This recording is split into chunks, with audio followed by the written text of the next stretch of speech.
It's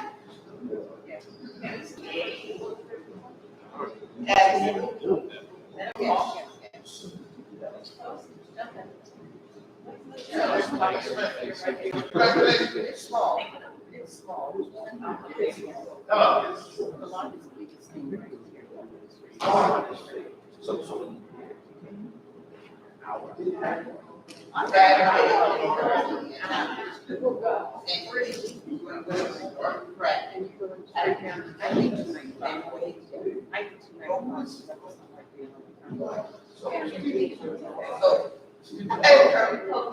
And then go straight down. And it's exit, no, I'm at 89, so I think it's 89. Yeah, so.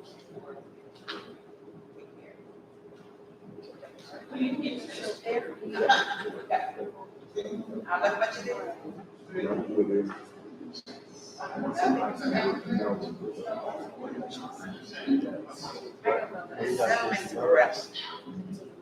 I want to. If someone calls in, no, that's fine. Yeah, that's just someone calls in.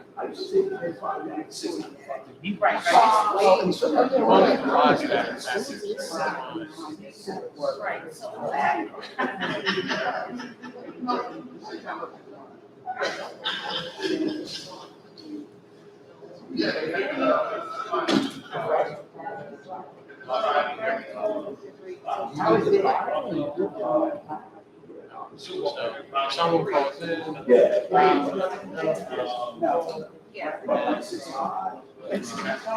Well, she's not here. So there's usually goes in there. Yeah, and then she'll ask you Tyler, but that's not her. Tyler it's Tyler action. That's anyone and everybody. Nah, don't do that. Let's wait till Friday.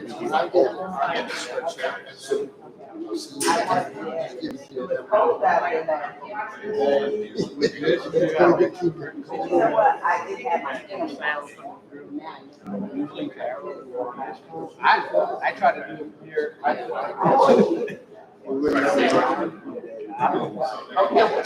Thank you. I appreciate it. Check it. Make sure.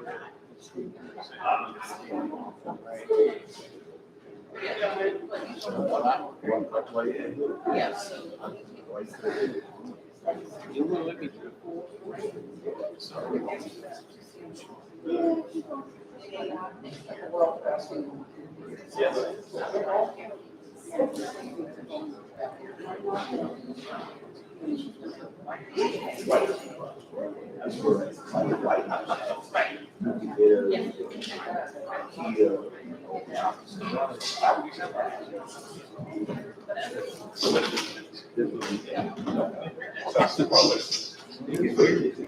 Yeah. So, no one around. Right. Yeah. It's already 2 minutes.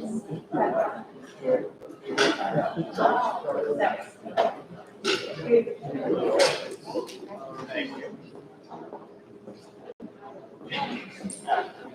That's fine. All right. Look, let's run.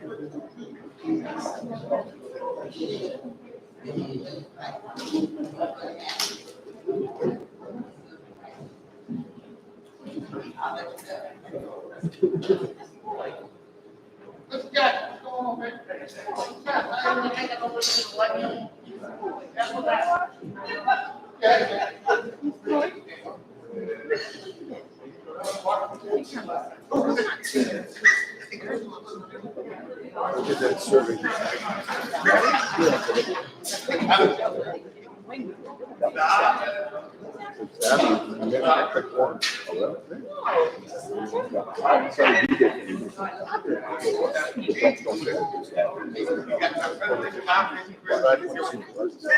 Yeah, look, so that's good. That's kind of hard for you to do. Like, there's a whole separate link that shows you that it's because of the seeds already built. I'm like, so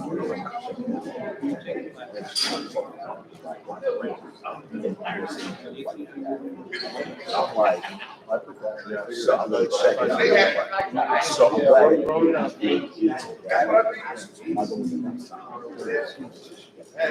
little bit.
Good evening.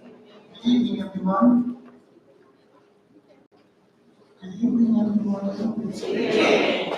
And welcome to the Winslow Township Board of Education Graduate Board Meeting. Today is Wednesday, November 8th, 2023. Public notice of this meeting was given to all members and associates, and the notice dated August 11th, 2023, and October 31st, 2023. Adequate and electronic notice of this public meeting has been provided, specifying the time, place, and manner in which this meeting is being conducted. It was advertised in the Current Post, posted in all schools, the administration office, the municipal building, the library, the Dual Center, Edgewood Acres, Elmtown, and the Winslow Township Post Office. And this is our mission statement. The mission of the Winslow Township Board of Education, a large, diverse, and growing community, is to educate all students to become independent, lifelong learners, critical thinkers, and caring and competent members of their community. The district, in partnership with the community, and in the climate of cooperation and mutual respect, will provide an academic environment which values excellence and diversity, encourages students to strive for personal excellence, and assist them in acquiring the knowledge, skills, and attitudes necessary to contribute positively to a rapidly changing world. Roll call, please. Ms. Redding? Here. Mrs. Lucido? Mrs. Lucido is absent due to a medical condition. Ms. Martin? Present. Ms. Moore? Present. Ms. Davis? Present. Mr. Thomas? Here. Ms. Thomas? Present. Ms. Peterson? Present. Ms. Pitts? Present. Thank you. Can we stand for the pledge of allegiance?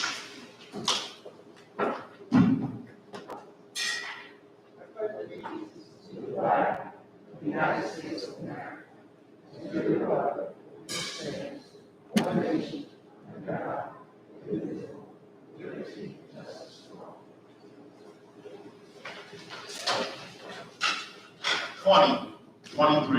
2023-2024 district goals. Student achievement. Continue to implement best practices for delivering instruction to students utilizing all available and appropriate instructional models. This shall include A, develop plans to increase the graduation rate. B, decrease chronic absenteeism. And C, increase in benchmark scores in the 4th grade ELA end of the year. D, accountability for all district staff and stakeholders. 2, to increase parent-caregiver engagement in education. A, provide opportunities for two-way communication with district stakeholders. B, implement the culture climate survey. And 3, market our strengths and achievements to all stakeholders to increase capacity for greater parent-caregiver community support.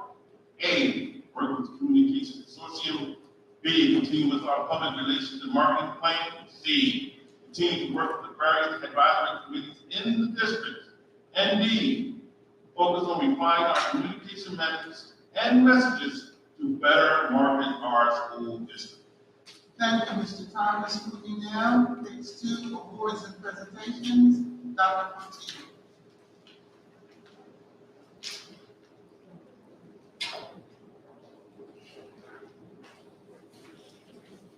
Good evening.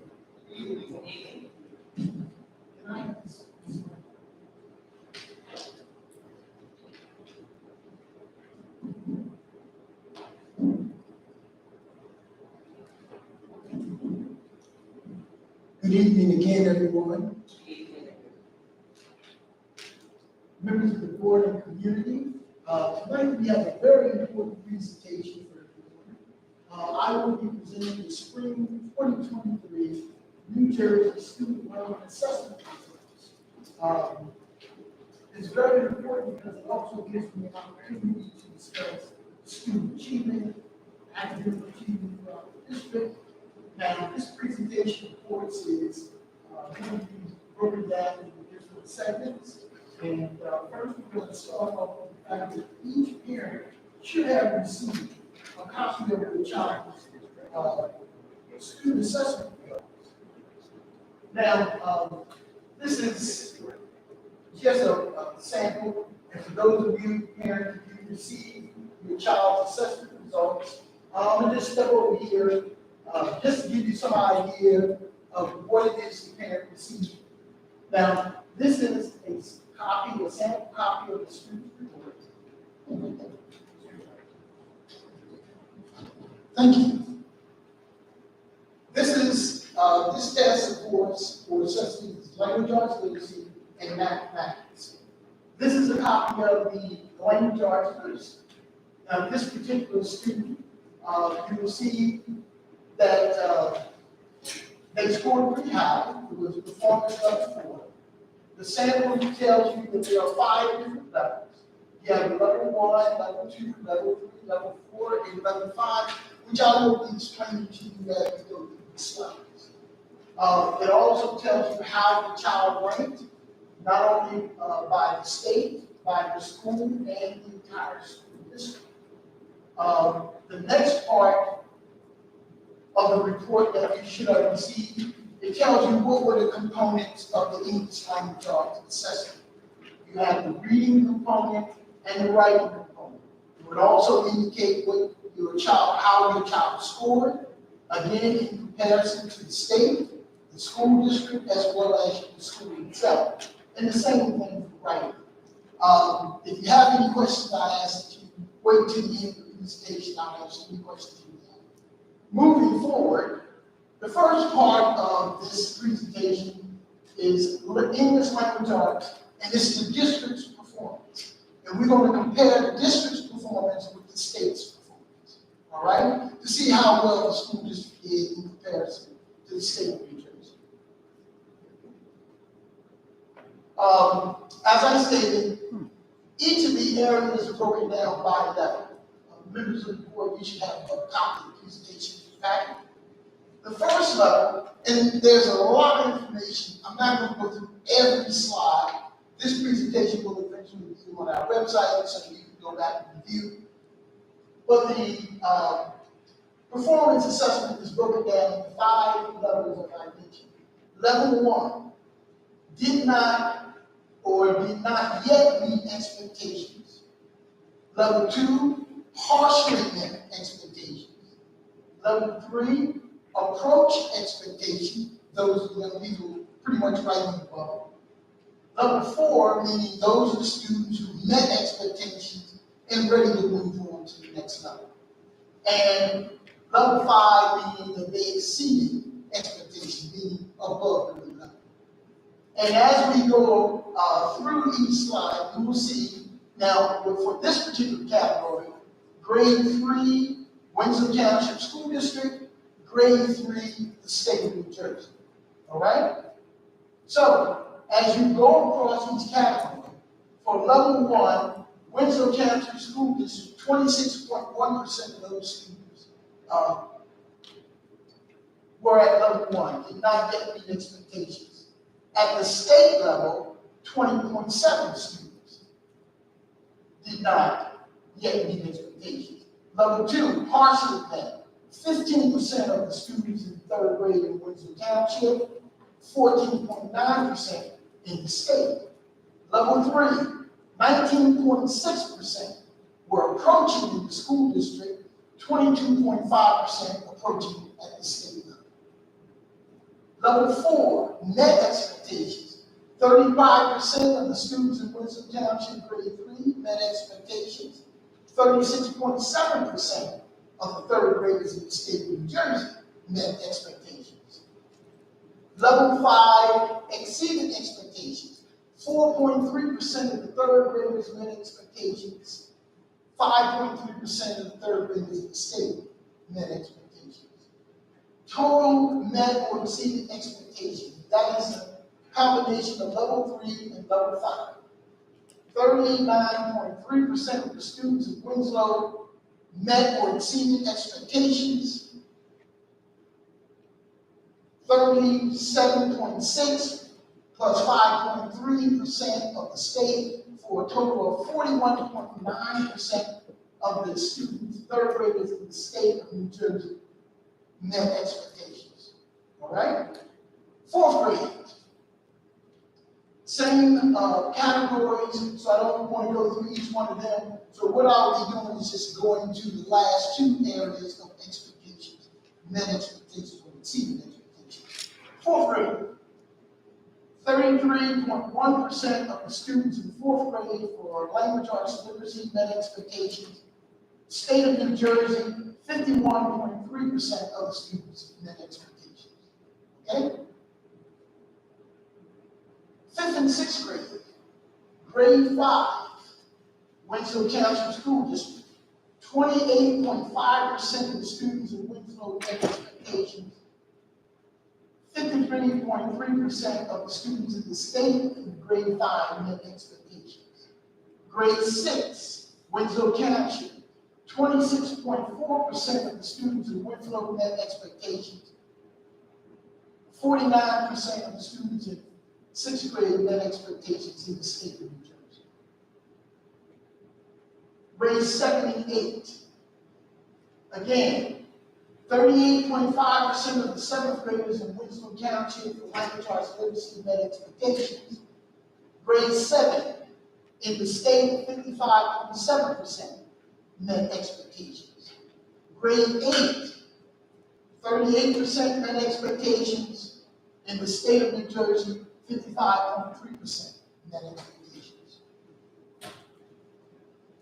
Grade 9, again, language arts literacy. Grade 9, 34.6% of the students in language arts literacy in 9th grade met expectations. In the state of New Jersey, 52% met expectations for language arts literacy. We'll be moving on now to the next area of mathematics. Again, categories are the same. Starting with grade 3, 31.3% met expectations in mathematics, 45.9% of the 3rd graders in the state of New Jersey met expectations. 4th grade, 21.8% of the students in Winslow Township met expectations, 44.4% in the state of New Jersey 4th grade met expectations. Grades 5 and 6, grade 5 mathematics, Winslow 14.6%, state of New Jersey 5th grade 40%. 6th grade, Winslow Township School District 16.3% met expectations. Sixth grade in the state of New Jersey, 34.3% met expectations. Seventh and eighth grade. Seventh grade mathematics, Winslow Township, 19.2%. State of New Jersey, 33.8%. Eighth grade mathematics, 5.6% met expectations in Winslow, 17.8% met expectations in the state of New Jersey. Grade 9, mathematics, 13% met expectations in algebra 1. In the state of New Jersey, 35% met expectations in mathematics, grade 9. Geometry, 18.2% Winslow Township, state of New Jersey, 50.5%.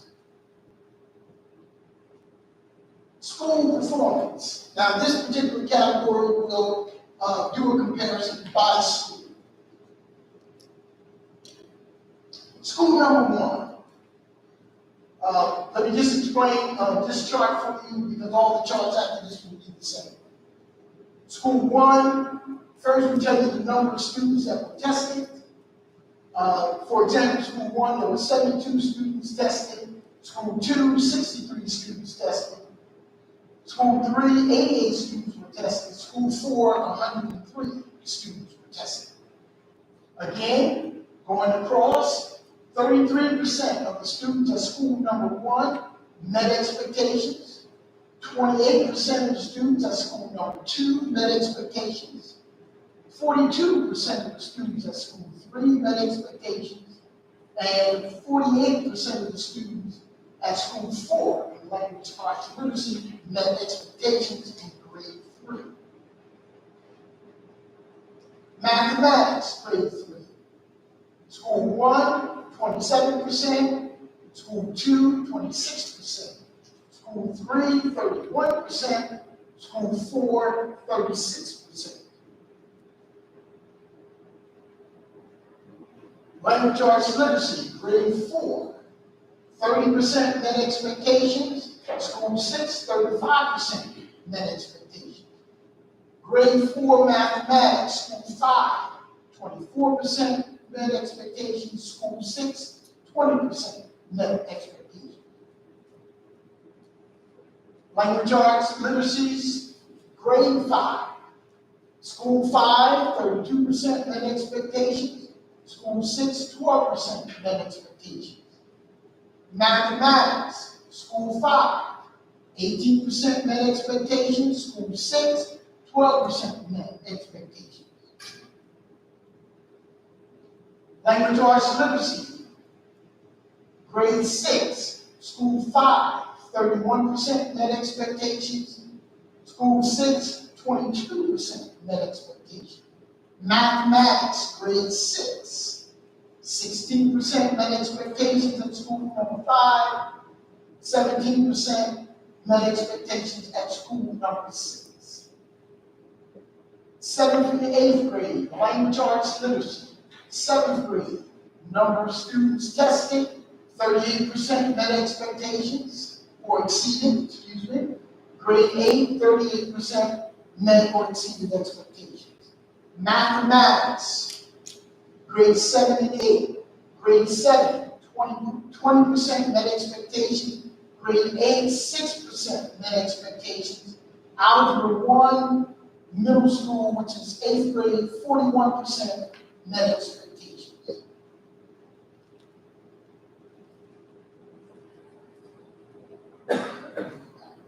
Language arts literacy, grade 9, 34% met or exceeded expectations.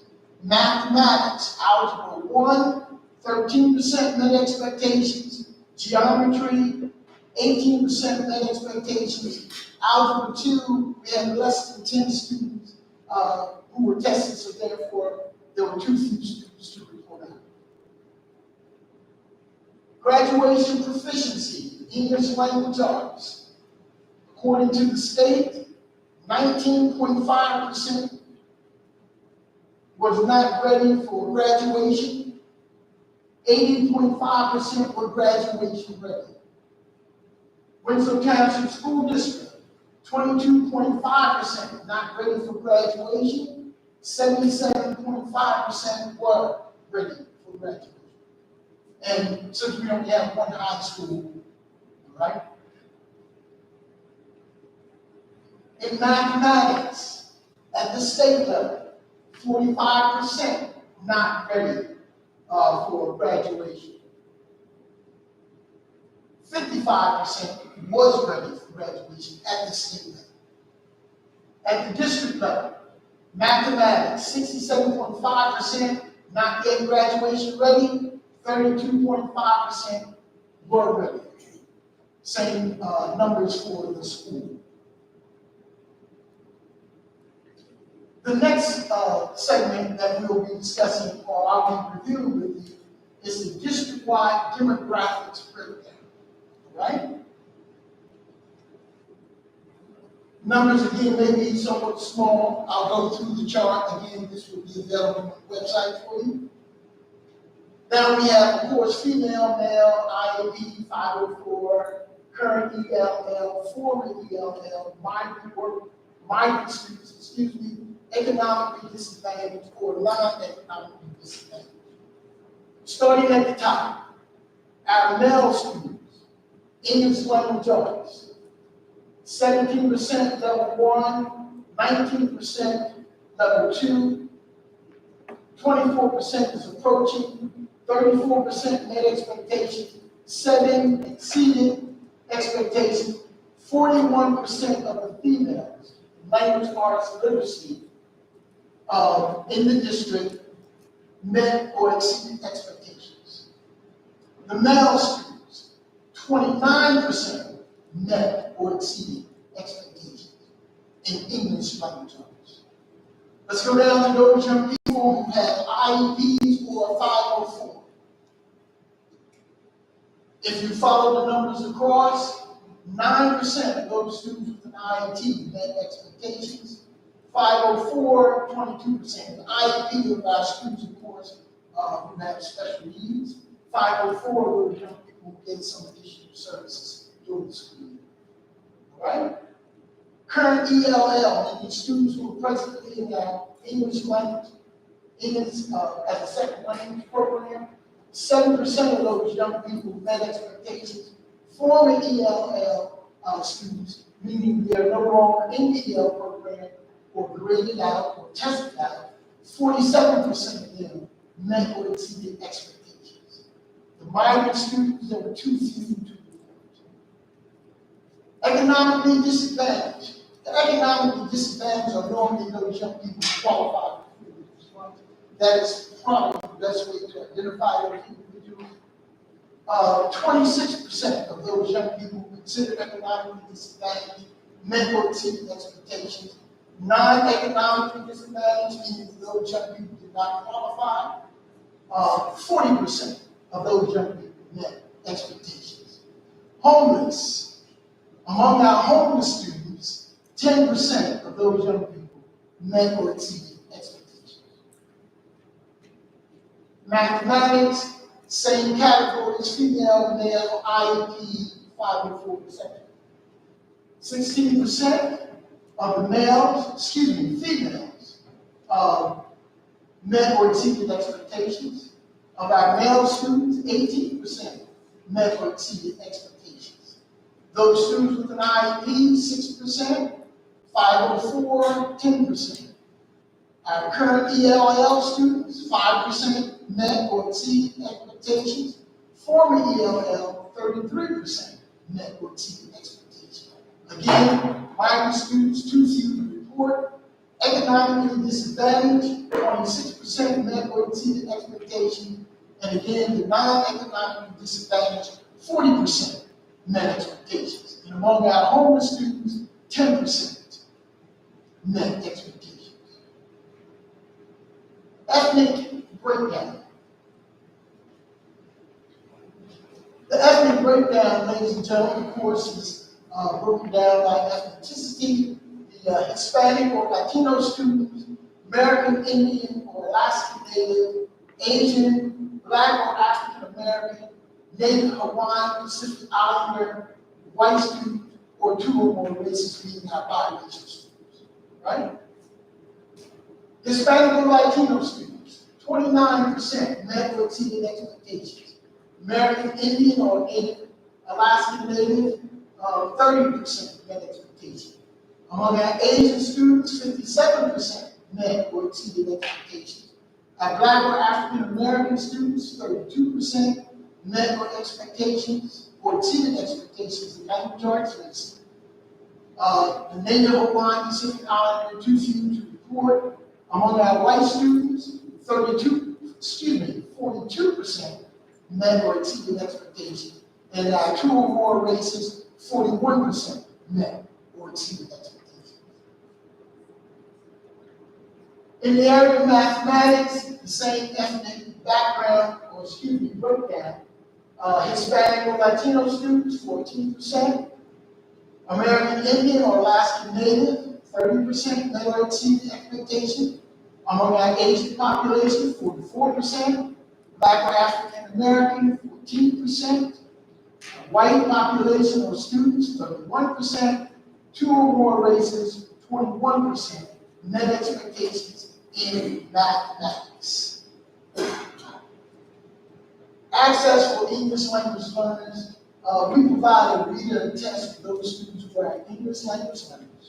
It is a specific test for them, and it also gives us an opportunity to determine who stays in and who tests out.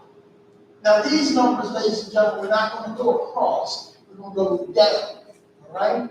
It's up and down, not necessarily across. There are maybe 6 or 7 different categories. I selected the 3 categories that we feel are most important, at least for this presentation.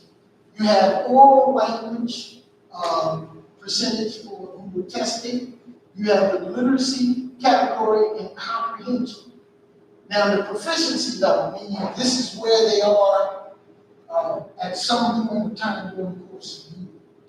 You have entering, emerging, developing, expanding, bridging, and reaching. Now, this is our kindergarten, and I have one for every grade, so I'm not going to do all 12 or 13 of them. I'll do 1 elementary, 1 middle school, 1 high school, all right? For the kindergarten, entering, 10%, where our proficiency level is at 10%, emerging, 48%, developing, 14%, expanding, 5%, bridging, 14%, and reaching, very close to the point where they may be tested out. Of those, there were 21 students who were tested. Under literacy, 62% were entering, 24% were emerging, 10% developing, 5% expanding. There were none in the bridging or reaching. Under comprehension, 62% tested at entering, there were none emerging, 14% developing, 5% expanding, 14% bridging, and 5% reaching of the 21 students tested in the various categories. You have 1st grade, 2nd grade, 3rd grade, 4th grade. So let's stop at the upper elementary. 19 students were tested. Proficiency level in oral language, 0%, emerging 0, 37% were developing, 37% were expanding, 16% bridging, 11% reaching. Literacy, 11%, 16%, 47%, 21%, 5% were bridging, there were none reaching. Under comprehension, 11% entering, 16% emerging, 16% were developing, 11% expanding, 21% bridging, 26% reaching. Let's move to 7th grade. At 7th grade, we only had 5 students. 0% were entering, 20% emerging, 60% developing, 20% expanding, 0 bridging, 0 reaching. Literacy, 0% entering, 40% emerging, 40% developing, 20% expanding. There were 0% in the bridging, and reaching. Under comprehension, 0% entering, 40% emerging, 20% developing, 40% expanding, 0 bridging, 0 reaching for those 5 students tested in 7th grade. It's 11th grade, high school. In language arts literacy, under oral language, 20% entering, 40% emerging, 40% developing, 0 expanding, 0 bridging, 0 reaching. Literacy, 0% entering, 80% emerging, 20% developing.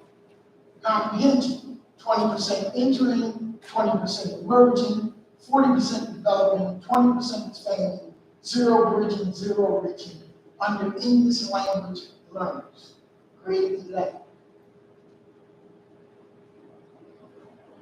The New Jersey Quality Single Accountability Continuum. Members of the board, you have the original letter we received last week in your folder. The QSAC, we call it QSAC. QSAC is an opportunity for the state to come in and spend some time with the school district. And during that time frame, they go through various categories to look and see where the district is and how the district failed. Members of the board, this is pretty much our report card because it looks at everything. And I'm going to go over to my notes because I just want to be able to explain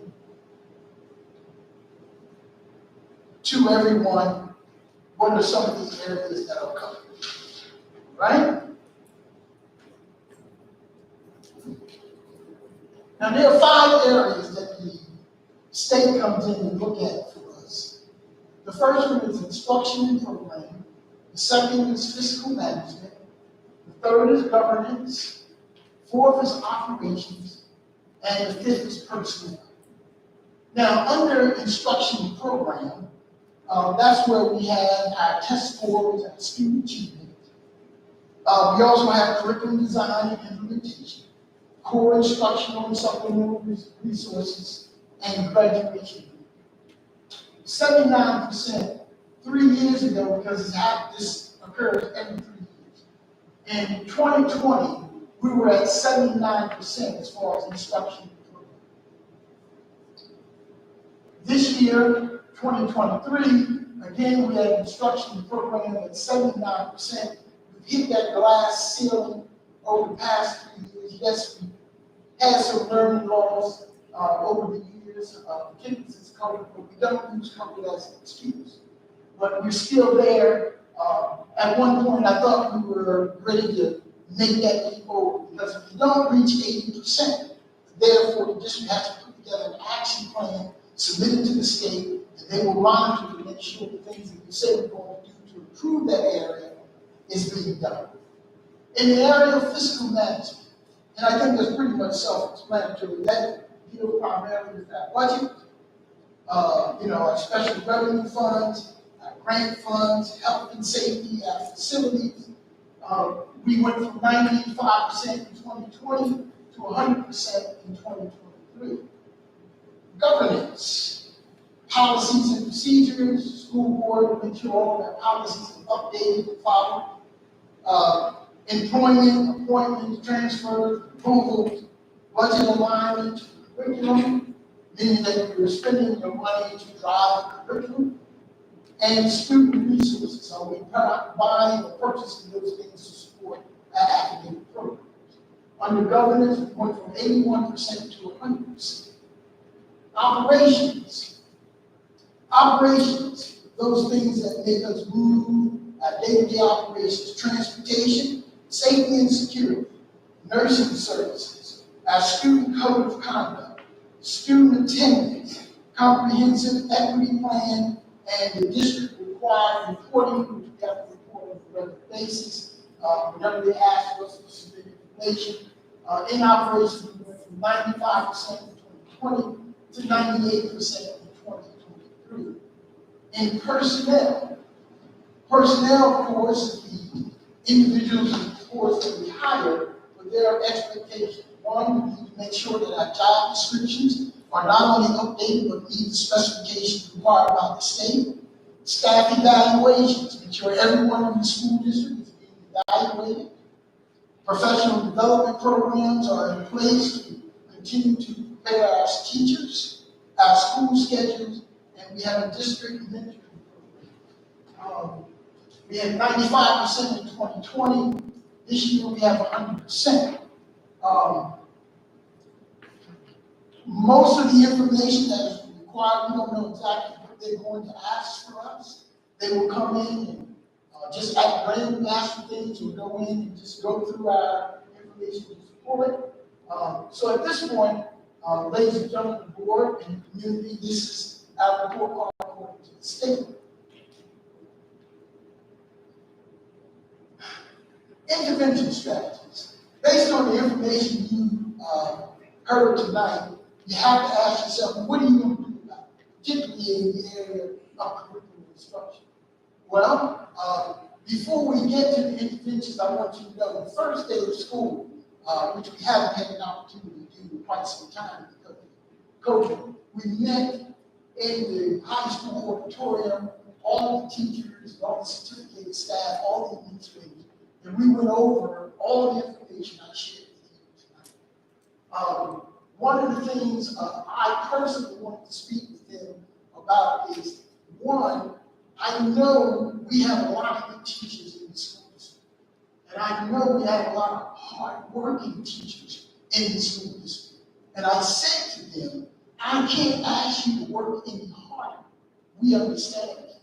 But we also need to take a very close look at what we're doing, because we have to start doing something different if we expect to get different outcomes. So let's start with the strategies from the school district. First of all, create and maintain a learning environment where teachers can teach and students can learn. Minimize classroom disruptions, maximize teaching instruction time. Ladies and gentlemen, if you do not have discipline, if you do not have an orderly environment, it doesn't matter what resources you have, it doesn't matter how good your teachers are. If you don't have an environment where teaching can take place, it's not going to matter. So the first thing, as a school in a school district, we have to make sure that we create and maintain a learning environment where teachers can teach. Secondly, data-driven decision making. We have to review the data, which we have done. Our state assessment, of course, we have our benchmarks, because our data will drive instruction and our professional development. What are the strengths and weaknesses of the students and staff? The test will tell you. You can look at the test.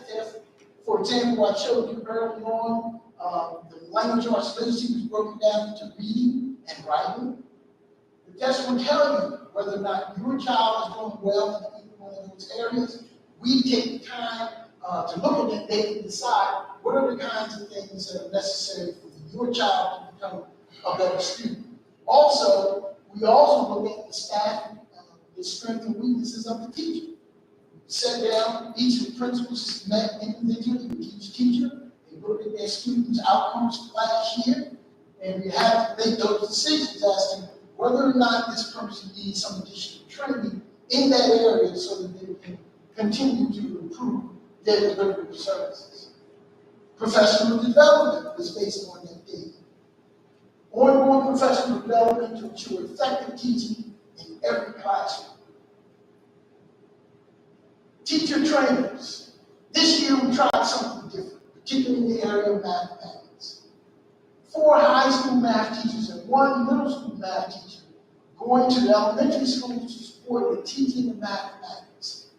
At the end of our high school day, which is hour and a half early in the elementary, those math teachers are going down into the elementary schools and working with the teachers on the teaching of mathematics. It's an area that we need to place some emphasis on. These certified math teachers are going down and help us with that. And at this point, it's being well received. In the language arts literacy area, language arts embedded instruction. We have professors from Rutgers University and Cambridge County College who are working directly with our teachers in the classroom. They come in and they work with the teachers. We observe how effective certain things are happening in the classroom. We make those improvements, but we believe that these individuals are going to enhance what we're doing in the classroom as it pertains to language arts skills. Progress monitoring. You have to ask yourself, does the student know what has been taught? And the teacher, if you're in the classroom, you have to ask yourself, after you teach a lesson, do the students know or understand what has just been taught? And do you have to reteach it? So if you went through a lesson and you feel that most of the young people didn't catch on, that they aren't where they should be, then you have to go back and reteach it. But then there are some other things that need to happen in progress monitoring. The building principals, the directors and supervisors are observing staff and providing feedback. So they have to be in those classrooms. You have to make sure that what is being asked of the teachers are being monitored so that we can make sure these things are being done. But more importantly, providing effective feedback so that those individual teachers will receive that feedback and make those changes accordingly. We revise and we are now following our pacing guide. What should happen on a weekly basis in each classroom or subject? Now, sure, we've always done this, but now we have to look at what are you doing in the classroom in every subject. How fast are you moving? How slow are you moving? Are you covering X amount of material on a weekly basis? Where should you be at any given time during the course of the week? You always run into the situation of mastery versus exposure. How much time will we spend on a particular subject area before moving on? Now, as a classroom teacher, you have to know how much time you spend, and you also have to know you've been on this subject area so long. I have to move on. I have to move on because you can't stay there all year, because if you do, then all the other areas that need to be covered, the young people have not been exposed to it. So you gotta move on at some point. Those young people who aren't keeping pace, that's why we have tutoring programs, after-school programs, pull-out programs. All of those things are designed to help those young people who may not be keeping the pace. Develop a relationship with the students and motivate them to do their very best. And this is a big one because we've been talking about student engagement for quite some time. And the question is, we have to make sure that we build their confidence and set high expectations. It's all about relationships. You got to develop a relationship with these young people so that they can feel confident enough and raise that expectation. You can't keep these young people in a situation where those expectations are not high enough for them to continue to excel. So we got to set high expectations, and we must also build the students' confidence. Early intervention. Basically, what we are finding, and it's always the case, that we have to strengthen the students' foundation in the early grades and place more emphasis on skill development in pre-K to third grade. If a student is not at, for example, language arts and reading, the student's not at a grade level by the time they're in third grade, then that's a concern. So we have to make sure we're paying a lot more attention to those young people in their early grades. All right? Build that foundation. Online learning, we have online learning resources which are available to the teachers and parents of language arts services and mathematics. We have a new benchmark assessment tool, which is called iReady, which will assist the teachers in identifying the specific needs of each student. We had to go to something that would give us more information, something that was more in line with our state assessment. iReady provided us with resources, so we had to get something that we believe was going to give us more information and help our young people and the teachers reach their full potential. So this is our new benchmark assessment, iReady. Before and after school tutoring program. The before and after school tutoring program is available for select students, and those for the most part are young people who are at level 1, level 2. And we, of course, encourage the parents, if you are identified or have been contacted and your child meet the requirements for before and after school tutoring, please make arrangements to make sure that they take advantage of those resources. Greater emphasis must be placed on day-to-day assignments and quarterly grades for each subject. Now, we know, of course, that state assessment is important. We understand that. But one other thing we want to encourage parents to understand that you must also make sure you stay on top of the day-to-day requirements and the quarterly grades. For example, the end of the marking period is coming up. Monday is the last day of the first marking period. Most parents may or may not even remember where they placed the state assessment information that we provided them. I want to make sure that you understand that that first marking period, that grade that he or she receives, that's important. GPA, middle school and high school, let me give you another example why I'm placing greater emphasis on day-to-day. If your child wants to be inducted into the National Junior Honor Society or the Honor Society, what do you think is going to be the determining factor? It's not going to be the state assessment. It's going to be GPA, so that's why you got to make sure. This is an annual test, but during the course of the year, of all the interventions we're putting in place, we want to make sure that we see the changes in the young people, and one of the evidence that we have is their quarterly grades. As I stated earlier on, the state assessment is only one component to assess whether or not your child is doing well in school. You have to take a holistic approach.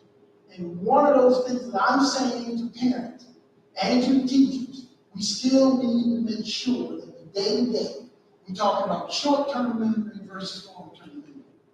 Let me just ask one other question. I'm not trying to be facetious. If your son or daughter want to go to college, what is one of the most determining factors that the college is going to look for?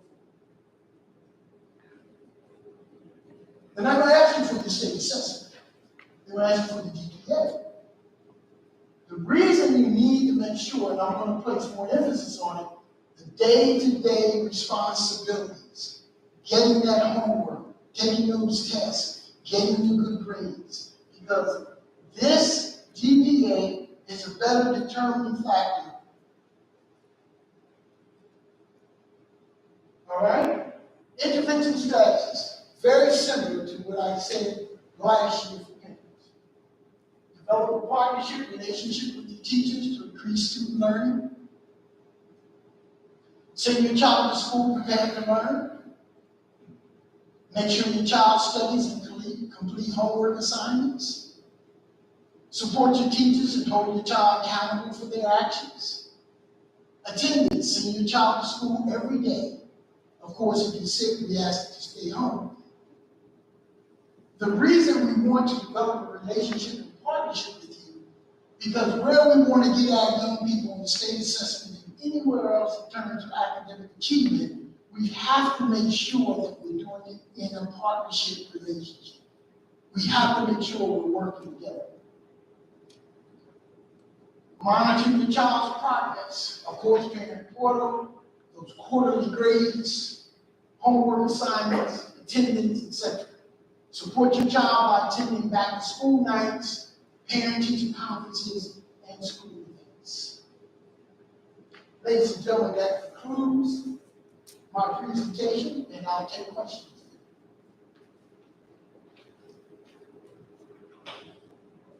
Yes, sir. So just to come and clarify, in the demographics, students that qualify as IEP students are in just the standardized framework, or is that combined school? The students with IEP, depending on their disability, they take the same assessment as the general students. There is no difference.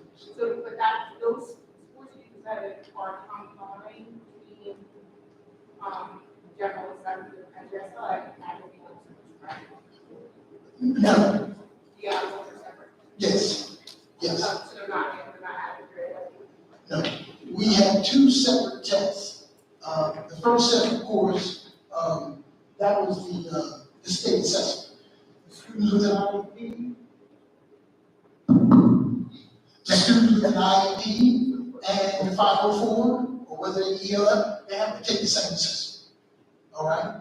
That's one of the reasons why we continue to emphasize the fact that even though a child may be in special education, we cannot put them in a situation where the subject area is watered down so much that by the time they get to the assessment, they can't identify or have any idea what is being asked of them. So special education, 504, doesn't matter, they all have to take the same assessment. Another question is, so when you show those different sections, Yes. education, defense, Yes, the bottom three, the lower three, not that approaching. right. Right. Is that yeah. No. This state assessment. Well, now, No, the state assessment, as I mentioned earlier, is just one component. It's not a matter of failing. They don't say you failed. They're basically saying to us that this child needs a lot more help. They need help.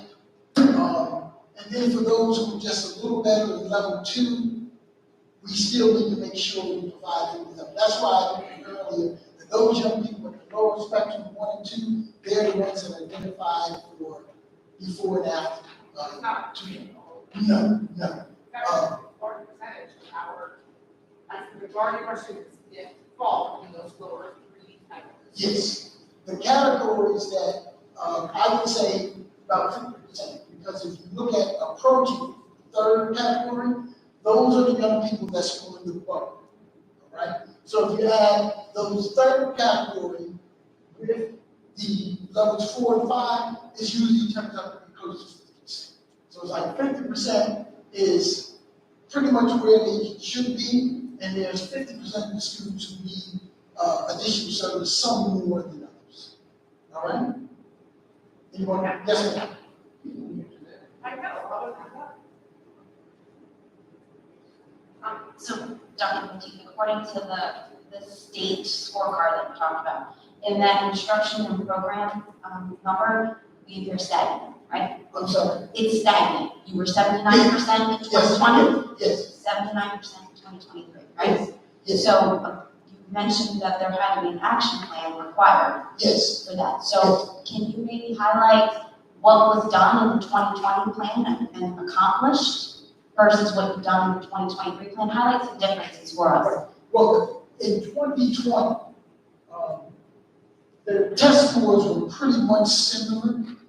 Where we gained most of our points from is the development of our curriculum, the resources that we provide, the continuous increase in our graduation rate. All of those things are continuously meeting the expectations of the state. But where we continue to fall is at test scores. At 2023 up to 2022, I was under the impression that we were going to make academic gains. I thought we were going to get to that point. However, at 2020, of course, when COVID hit, and then we didn't have the test that following year, then we had our next test, they went back down. So at this point, until we start showing some significant gains in student achievement, we'll never get over that bump. And that's the primary factor, student achievement. Okay, and just as far as your plan, your intervention course, very similar expectations you had in 2020 to? Similar, but we've made some significant changes. In that plan, you will see a lot of what I mentioned. All right?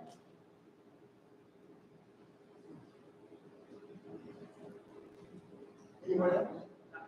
Yeah, I'm sorry. Mrs. Martin? All of this done on the computer, Yes. It is yes, online testing. and then the interventions that you have introduced Some, have started in September of yes, this year. yes. Everything started in September. All right.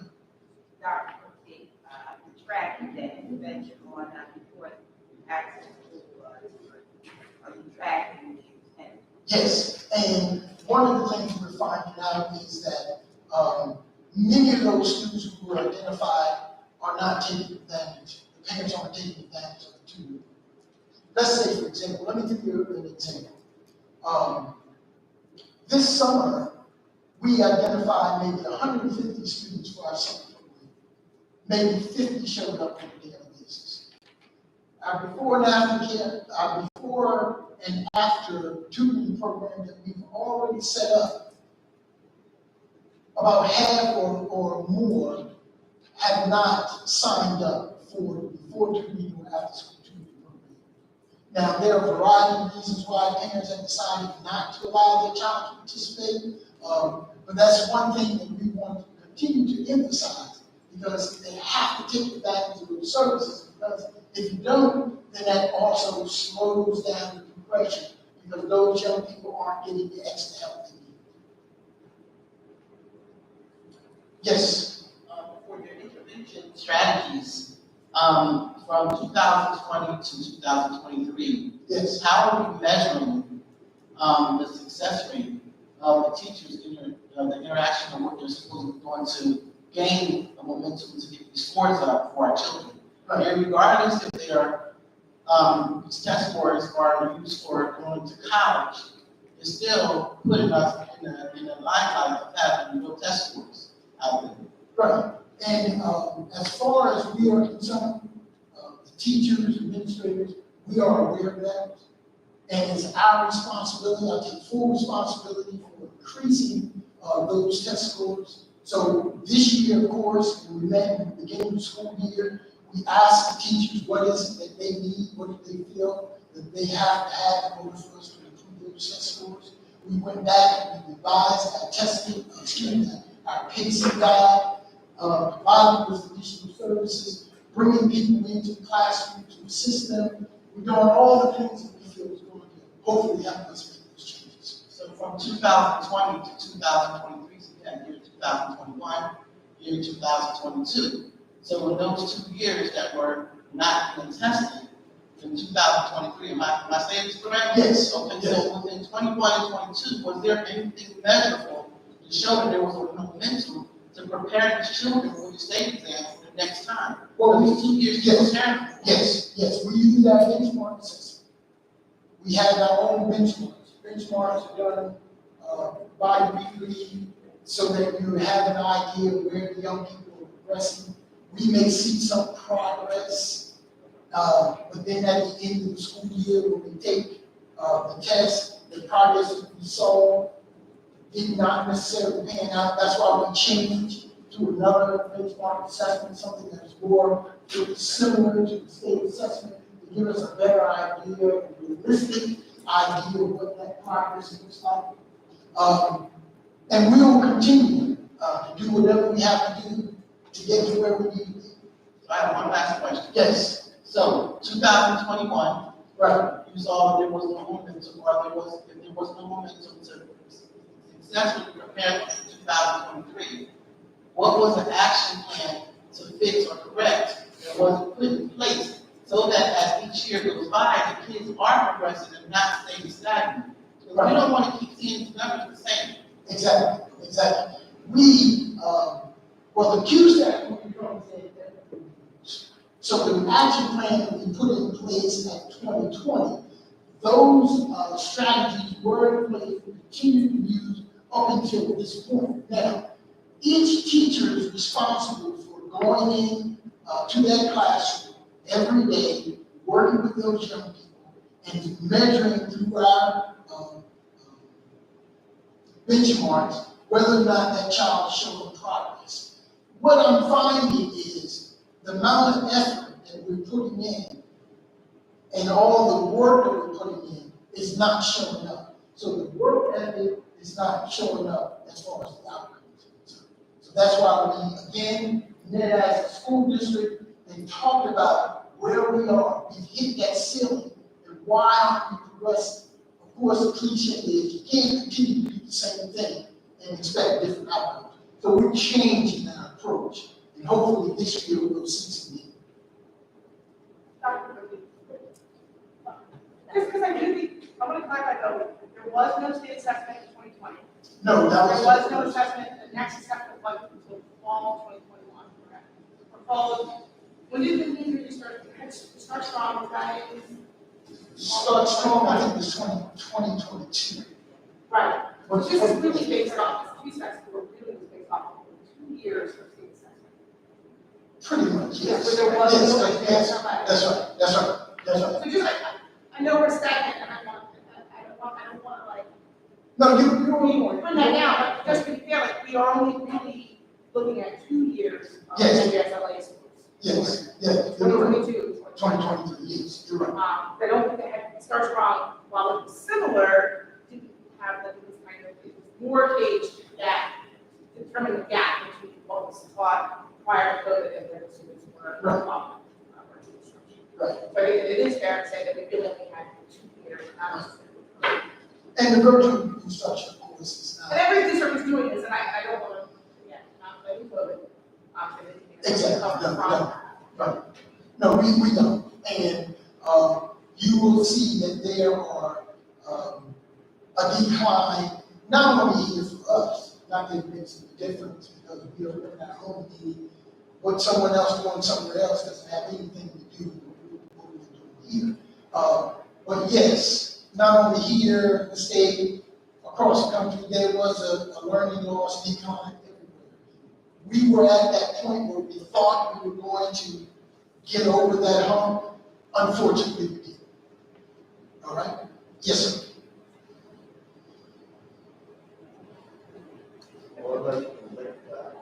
Can we get this mic working?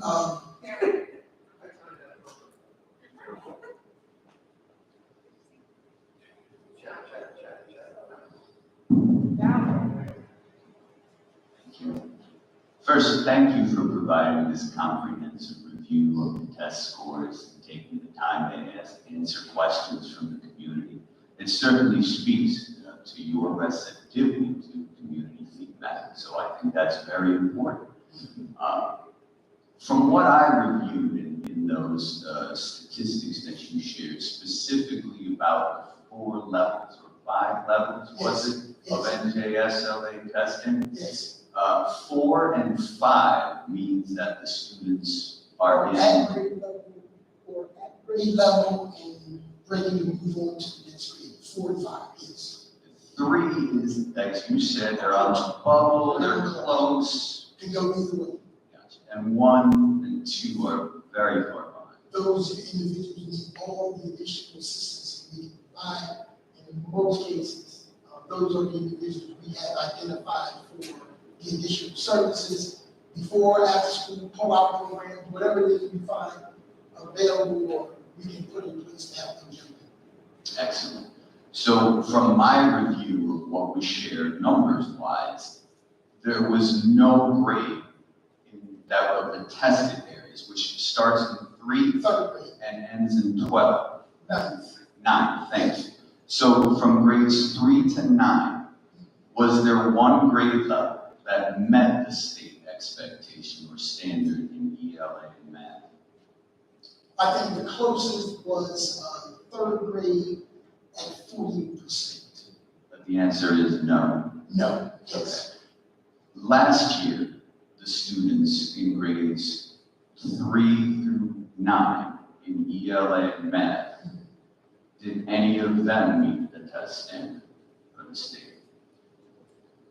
I can't recall, however, I would say it was probably close to what we've shown here, so I would say no. I watched this presentation last year from home. The answer is no. Right. In fact, I can't recall the last time any grade level, 3 through 9, ELA and math, met the state standard in Winslow Township Public Schools. Right. I see that there is an intervention plan and that according to QSAC, you are now required to give an action plan. Yes. You have mentioned that you have done curriculum reforms, which as you know, I spoke about back in May. Yes. To which now there is going to be revisions to the curriculum that is posted on the website, or revisions already have taken place? No curriculums are required to be made. The curriculum is not an issue. The state of New Jersey, as approved by the state board, looked at our curriculum and all the points that you could get for curriculum, we received. That's why we're as close as we are. So there's no need for revisions. The curriculum is not the issue. Okay? If the curriculum is not the issue, and we continuously don't meet the state standard, Right. and some of those numbers very much below the state standard in ELA, and especially in math, well then, if it's not the curriculum, I see that you're talking about providing an environment that is conducive to teaching and learning. Absolutely. Could you speak a little bit more about how that looks in a classroom with a particular emphasis on mental health, social and emotional learning, maybe restorative justice programs, things that you're going to present next month that are going to show less than 70 out-of-school suspensions? Right. Well, here's the thing about classroom management is important.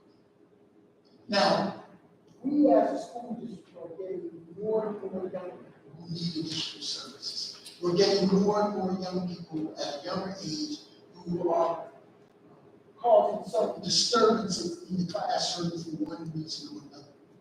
Those individual students are receiving all of the resources we can provide for social emotional counseling, whatever services that are needed, we're providing those services to them. We're pulling them out and having individual sessions. But in classroom management is also the responsibility of the teacher, whereby he or she has to be prepared on a regular basis. They also have to be able to multitask. They have to also differentiate instruction. They have to know who are the students who are in level 5 as well as the students who are level 1. So it begins and ends in that classroom. And that's why the classroom teacher must have a command over that classroom in order to get anything done. However, if a student is disrupted, then we will deal with those students individually and accordingly. But as far as those individual needs, I think we're doing as much as we possibly can. Now, when you start talking about the suspension list, we're talking about out of 4,900 students, less than 100 kids. We're talking about less than maybe 1-2% of our student population. What are we doing? We're addressing those issues. Bottom line is either you're going to do things that are necessary for young people to be successful in the classroom. We have rules and regulations that are in place, and we expect those young people to follow them. We also expect the parents to work with us and prepare their young person for school. But that list that you saw are reflective of a lot of young people who are coming to school and who are not doing the things necessary in order for that teacher to teach. So, for example, you mentioned last board meeting about that list and what we're doing. That list is a reflection of what we're doing. If you come to the school and you assault somebody, then you can't stay in that school. We have to remove you from those premises, and then, of course, put you in a situation where we can work with you individually or according to whatever that behavior may be. And that will continue, and that's part of creating that environment. Unfortunately, those behaviors are not necessarily created by the teachers and administrators. That's why that relationship with the parent, because if I call that parent about that issue and the parent says, well, what do you want me to do? That's a problem. So, and I'm talking about a small percentage of young people.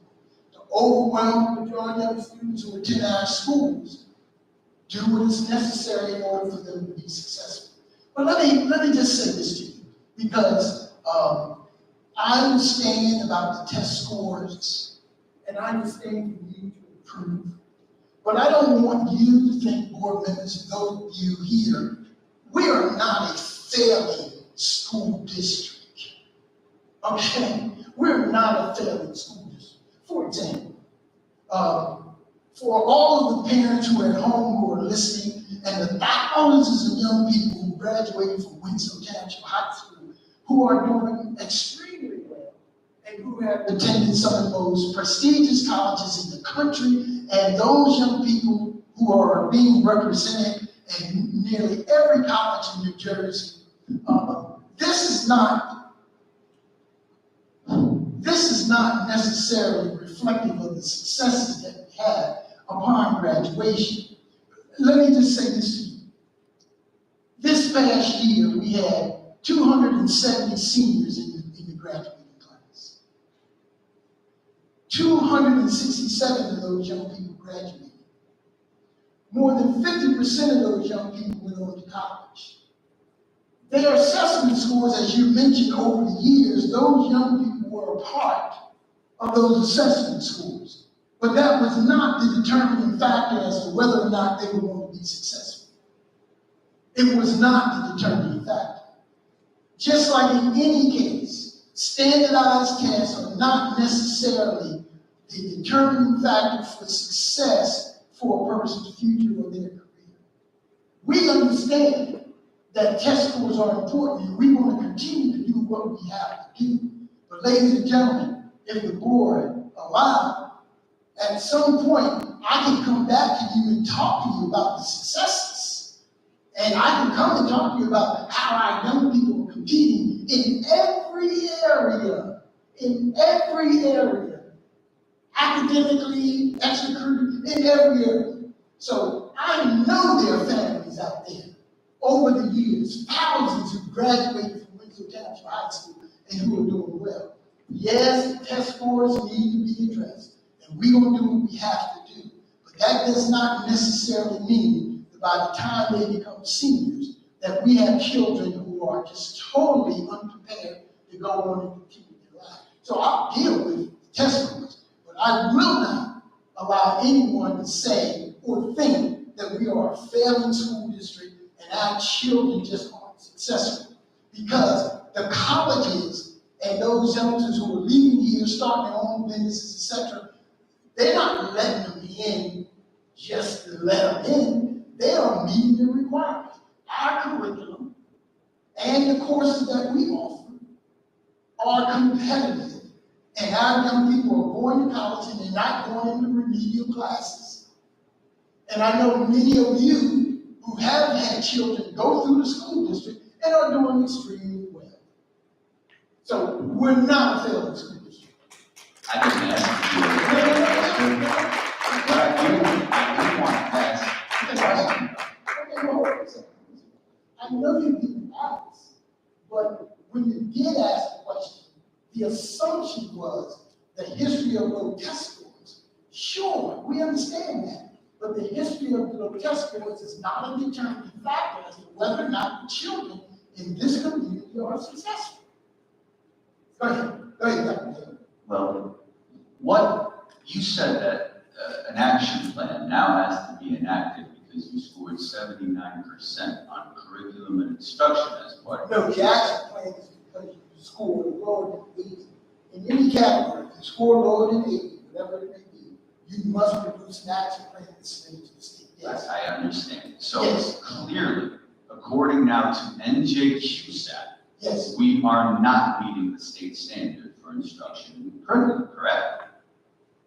The component that we're not meeting is the assessment component. That's the only piece. And that's what I'm talking about. Yes, Okay, so again, we are not meeting the state standard and the assessment. in the Yes. assessment. As I Yes. saw it in Yes. finance and personnel and all that other stuff. Which is But important. it is very important. Okay. I appreciate Okay, your. which also includes the school district as a whole. Now, so that you'll know, those areas are important. If they weren't, then the state would come in and assess it. So, as a school district, we are going to continue to address the program of instruction and program. The other categories are important. So, what is your question? What is most important then? In the Student school? achievement. And that is where we continue to fall behind. Yes, and student achievement is the one that is most challenging. And the reason it is most challenging is because we have 4,900 students. We have students with varying backgrounds, varying responsibilities. We don't make excuses, but we know what those challenges are.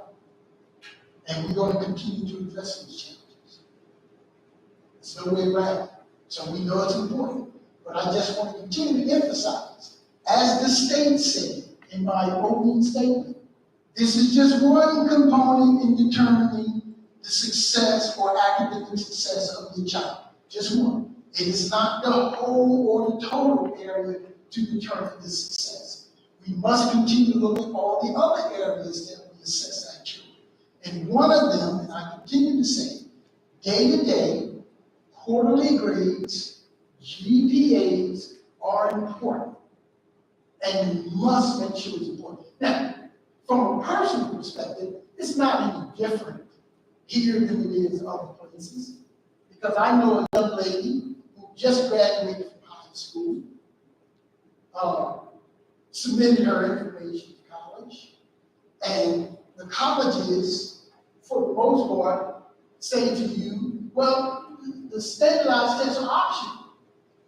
The determining factor, GPA, course of study, strength of study, extracurricular activities, community service. Now, if those institutions of higher learning are looking at more than one way to determine the success of a child, why shouldn't we? And we will continue to do the holistic approach. So while our test scores may not be where they should be, and we want to continue to crack on them, but there are other areas in the academic achievement and student achievement that we must also continue to focus on. And we're going to do that because there's more ways of getting to where these children need to be than just our assessments. I'll just add that you mentioned marking period 1 is complete Monday. Monday, yes, in the morning. And you have regular benchmark assessments. You listed iReady as being one of the many benchmark and readiness assessments you're providing. Have you had, or district leadership had the opportunity to review student performance on that first quarter assessment to see how they are and ready to prepare for this next coming? Yes. And we do this how often? It could be bi-weekly. We do bi-weekly progress monitoring. Yeah, benchmark is something. Yes, each time a student takes a benchmark, it is looked at to determine whether or not the children has made any growth. So the students are tested weekly? Bi-weekly. Bi-weekly. Yes, yes. So, which is, are they tested bi-weekly or monthly? It's depending on the individual student, depends on the subject area, but they are being assessed on a regular basis. And then regularly, let's say monthly, you're having meetings, and people are examining data, Yes. and they're making a determination about student placement and what's best. You said for instance. Yes. How about those students that you're identifying as in need of supports, but they're not using them? What are we doing to fix that issue? Well, there's one thing that we have no control over, and that is the parent decides they don't want their child to come to the after school. And we continue to ask for that. We try to provide as much additional services in the school as possible. Give them additional services. However, it's going to take a longer time for us to get from point A to point B without that child taking advantage of those services we provide. What else is it that we can do? We can't make a parent put their child in a program that we have already available to them. Absolutely. So I also agree that getting parent support, which is one of your goals, is essential. I'd be curious, and my last question will be then specifically, how often will we, the community, be able to review GPA progress? As you indicated, this is one of the most important parts. Well, you as a community know, we're not going to come here and review GPAs as a community. No one does that. But Mom, you review GPA on a quarterly basis. You have, okay. Mom, you review, it's a personal. We're not going to take the responsibilities from Mom today. It's your responsibility to monitor your child on a daily basis and quarterly.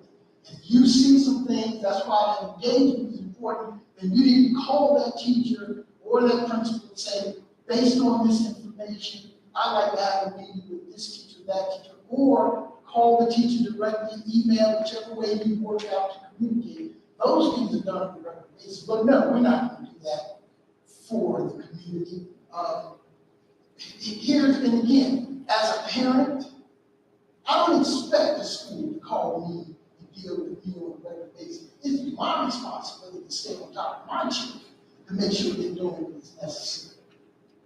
Parents, we have a responsibility to our kids. And that responsibility, as I mentioned, monitoring the child's progress, parent portal, grades, whatever information, homework, you have to help us with this. You have to be responsible to help us. The school district will do our part, but parents also have a responsibility to do your part. And I'm just saying to you, if you help us, it's going to be much easier for us to get the point A to point B. Because without you, it takes that much longer. So yes, that's pretty much what we are. Well, one final point, that since you mentioned it, I'm sorry, but you did mention a new point. Unfortunately, the latest research in mental health disagrees. You see, children are at school, in most cases, more hours a day than they are at home with their parents. And what is being said now is that schools need to take a much more comprehensive approach when it comes to taking care of their children's mental health supports, academics, extracurriculars, all the things you mentioned. But specifically, I'm not asking for individual children's. You get a simple statement from you about, are we meeting our target? If we're not meeting our target for the state standard testing, well, then maybe we're meeting our target for this new GPA initiative that you're championing. Thank you. Good. Thank you. Anyone else? Yes, Ms. Scott. This is a positive note. In regards to the state exam, and I've heard you talk about the tutoring programs that were offered to the school students. Yes. I'm a witness that is live, and that is true. I have a grandson who isn't gifted and talented. He's a straight A student. All right. He has no problem with his learning, but he has a problem with taking tests. So those test scores aren't always necessarily that the children are failing. It can be other contributing factors as to why those scores aren't high. Now, I'm just one child out of the 4,000, however are the percentage to take it. But there could be a lot more kids that have that test right than when they take that test. And his problem is he doesn't finish the test. Right. So we work on that. So the tutoring is helping my grandson. Yes. So if that is available, parents, maybe we need to try to really show the parents how it does work for their children in testing. Yes. Any other questions? Because as we conclude, ladies and gentlemen, if I took part of my time and explained to you some of the variables and some of the hurdles we have to deal with when it comes to test scores, you may perceive that as an excuse. But the reality is, we have a lot more challenges here than some other folks. All right? I can quote research to you, I can quote different graphics, I can quote all those variables that hinge upon success on standardized tests. But no, we already know that going in. So the bottom line is, we need to do what we have to do in order for us to be successful. Ladies and gentlemen, thank you very much for coming out.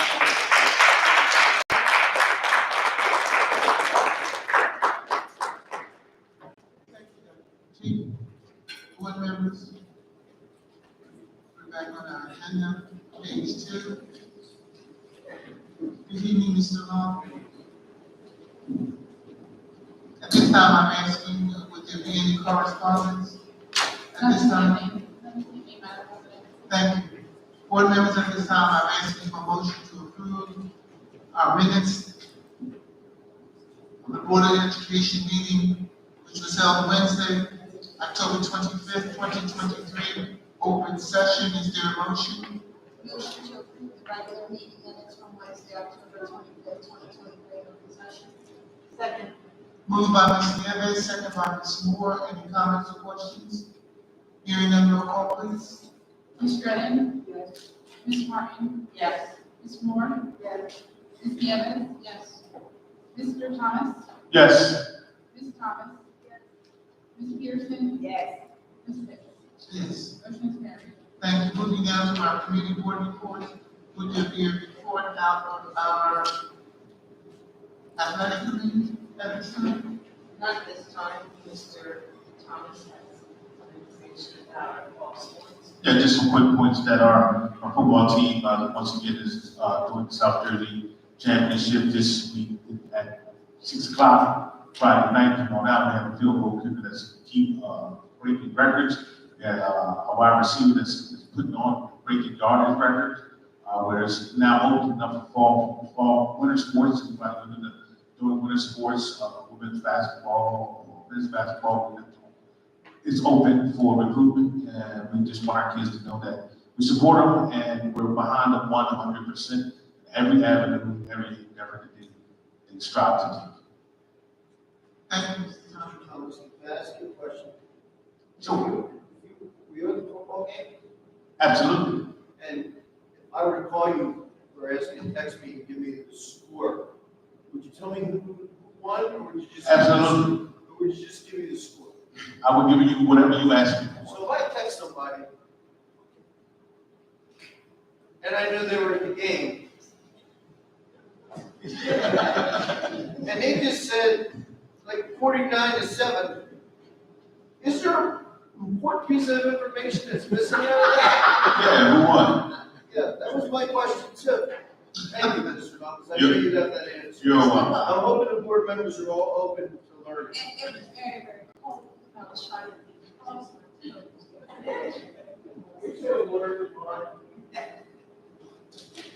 And also, Sorry. that's quite a right. Just on that topic, Mr. Evans, I totally agree with you. I don't go to the game either way, because it's been in the past, if I go to a game and I've been here for a while, they lose. So I have a superstition. I don't go to the games. I just think, oh, I'll be texting Mr. Thomas from now. all right, moving on. Yes, Mr. On another note, I was at the game too. I want to say our cheerleaders and our marching band really look good. They really deserve a hand. They really.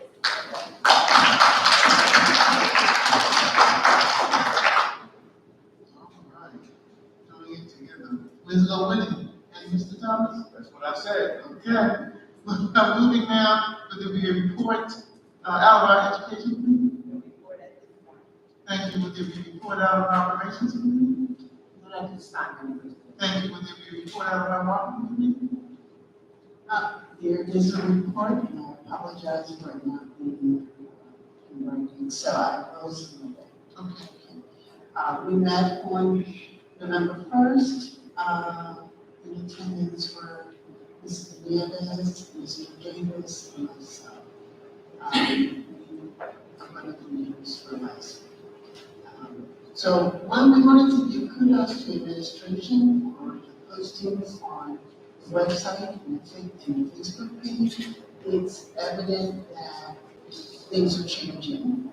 And we have been sharing as we see them come through, we can share it with the public.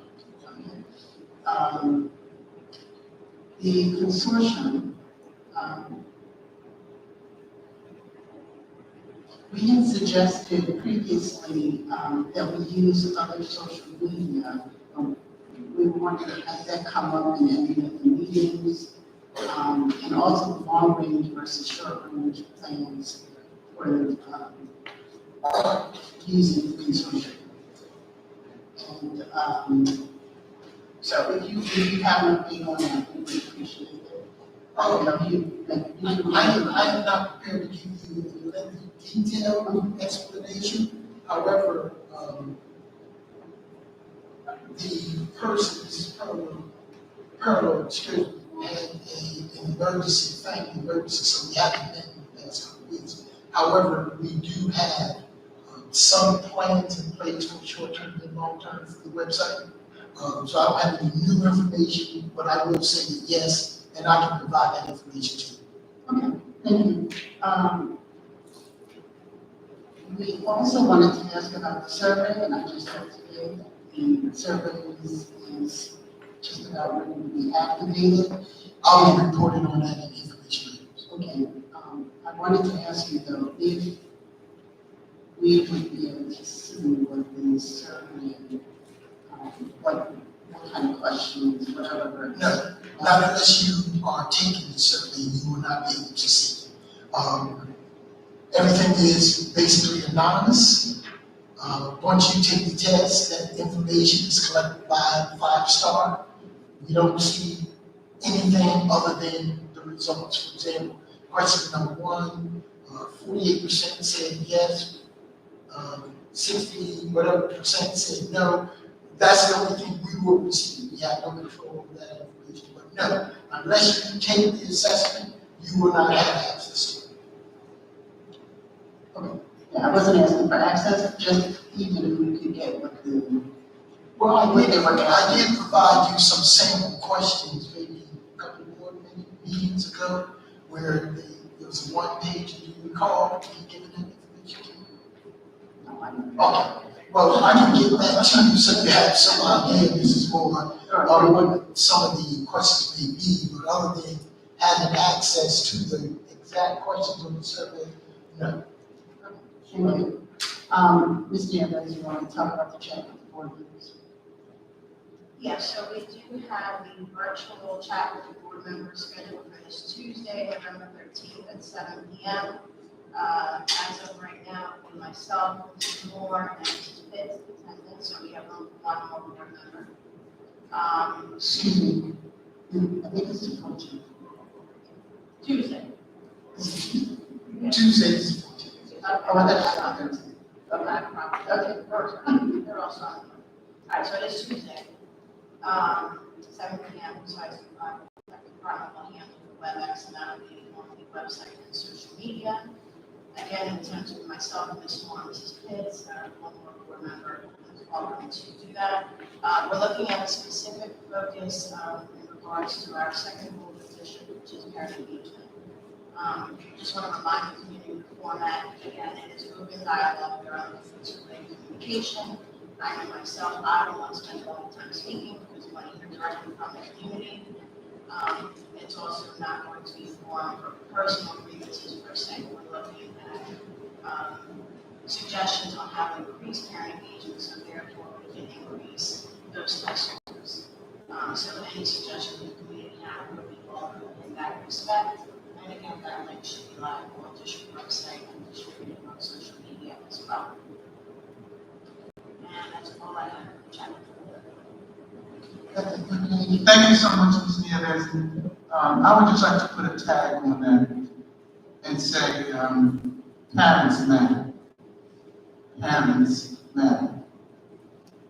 Okay. Would there be any report out of the Citizens Advisory Committee? Not at this time. Thank you, Ms. Martin. Moving now, with regards to the Policy Committee, board members, Policy Committee met on October 26th. Present was Board Member Ms. Kelly, Dr. Carcamo, Assistant Superintendent, and myself. The Policy Committee held a virtual meeting on Thursday, October 26th at 5:06 p.m. Oh, I'm sorry, Dr. Petit was also, in attendance there.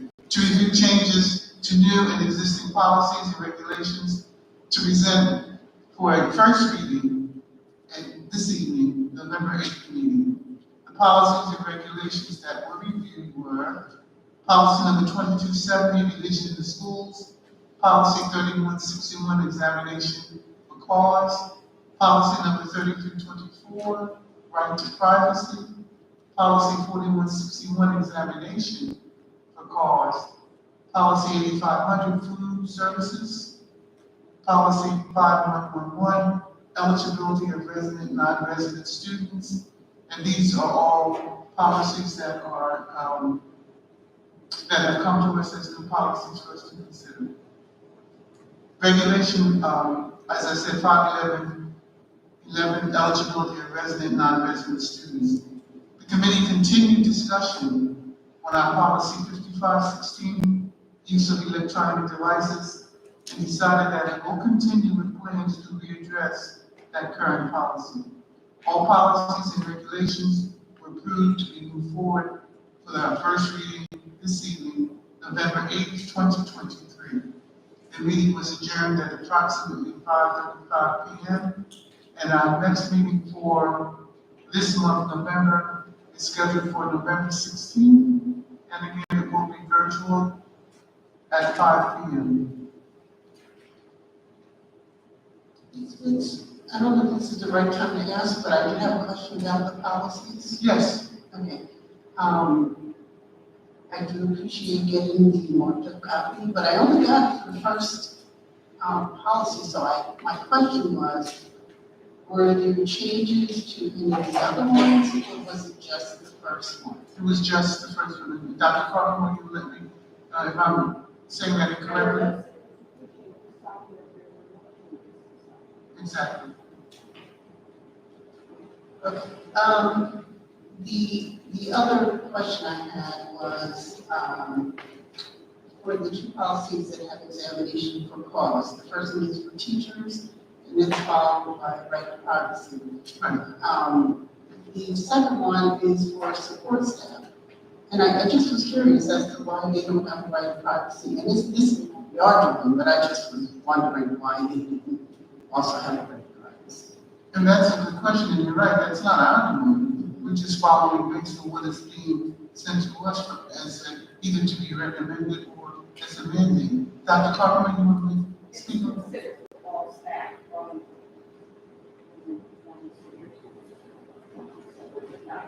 section one, just for aides or secretaries. They're not the ones that need to go in and the policy speaks to that. Ms. Moore, any more questions? Okay. Thank you. Moving now, board members, I'm still on page 2. I'm asking for a motion to approve the superintendent's report as it begins on page 2 and continues through to the bottom of page 5. Is there a motion? Motion to approve the superintendent's report as it begins on page 2 and goes down through page 5. Second. Moved by Ms. Nieves, second by Ms. Moore. Any further comments or questions? Hearing none, roll call, please. Ms. Dredden? Yes. Ms. Martin? Yes. Ms. Moore? Abstain. Ms. Nieves? Abstain. Mr. Thomas? I approve of statement number 18.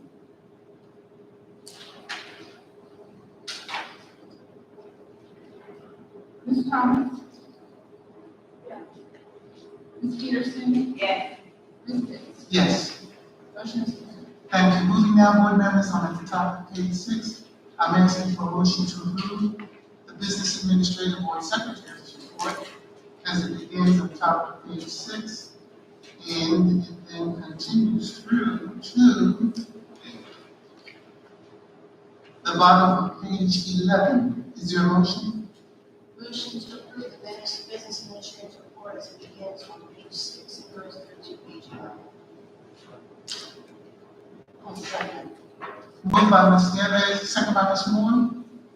Any further comments or questions? Hearing none, roll call, please. Ms. Dredden? Yes. Ms. Martin? Yes. Ms. Moore? Yes. Ms. Nieves? Yes. Mr. Thomas? Yes. Ms. Thomas? Yes, but I would say from number 11. Ms. Peterson? Yes. Ms. Pitts? Yes. Motion is carried. Thank you. Moving now, board members, I'm at the top of page 12. I'm asking at this time for a motion to approve the personnel report as it begins at the top of page 12 and continues through to the middle of page 15. Is there a motion? Motion to approve the personnel report as it appears on page 12 and then on page 15. Second. Moved by Ms. Nieves, second by Ms. Moore. Any further comments or questions? Hearing none, roll call, please. Ms. Dredden? Yes. Ms. Martin? Yes. Ms. Moore? Yes. Ms. Nieves? Yes. Mr. Thomas? Yes. Ms. Thomas? Yes. Ms. Peterson? Yes. Ms. Pitts? Yes. Motion is carried. Thank you. Moving now, I see this evening that we have no addendum, so we will move on to our Open Public Records Act, the open request. Mr. Chico? Yes. During the time period from October 20th to November 2nd, there were 2 open requests that were requested and approved. The first one was for Christopher McLean, American Transparency. He wanted an electronic copies of all payment transactions for the fiscal year 2022-2023. And for Carlton Yoshnice, he wanted access to and a copy of the scene of all Winslow Township school district full-time employees, first, middle, last name, including their position, title, email address, date of hire, and building office location, and Okay, thank you, Mr. I'm moving down board members, I'm at the top of page 16. Dr. McKee, information items? Yes, Madam President, members of the board and committee, I have 2 information items this evening.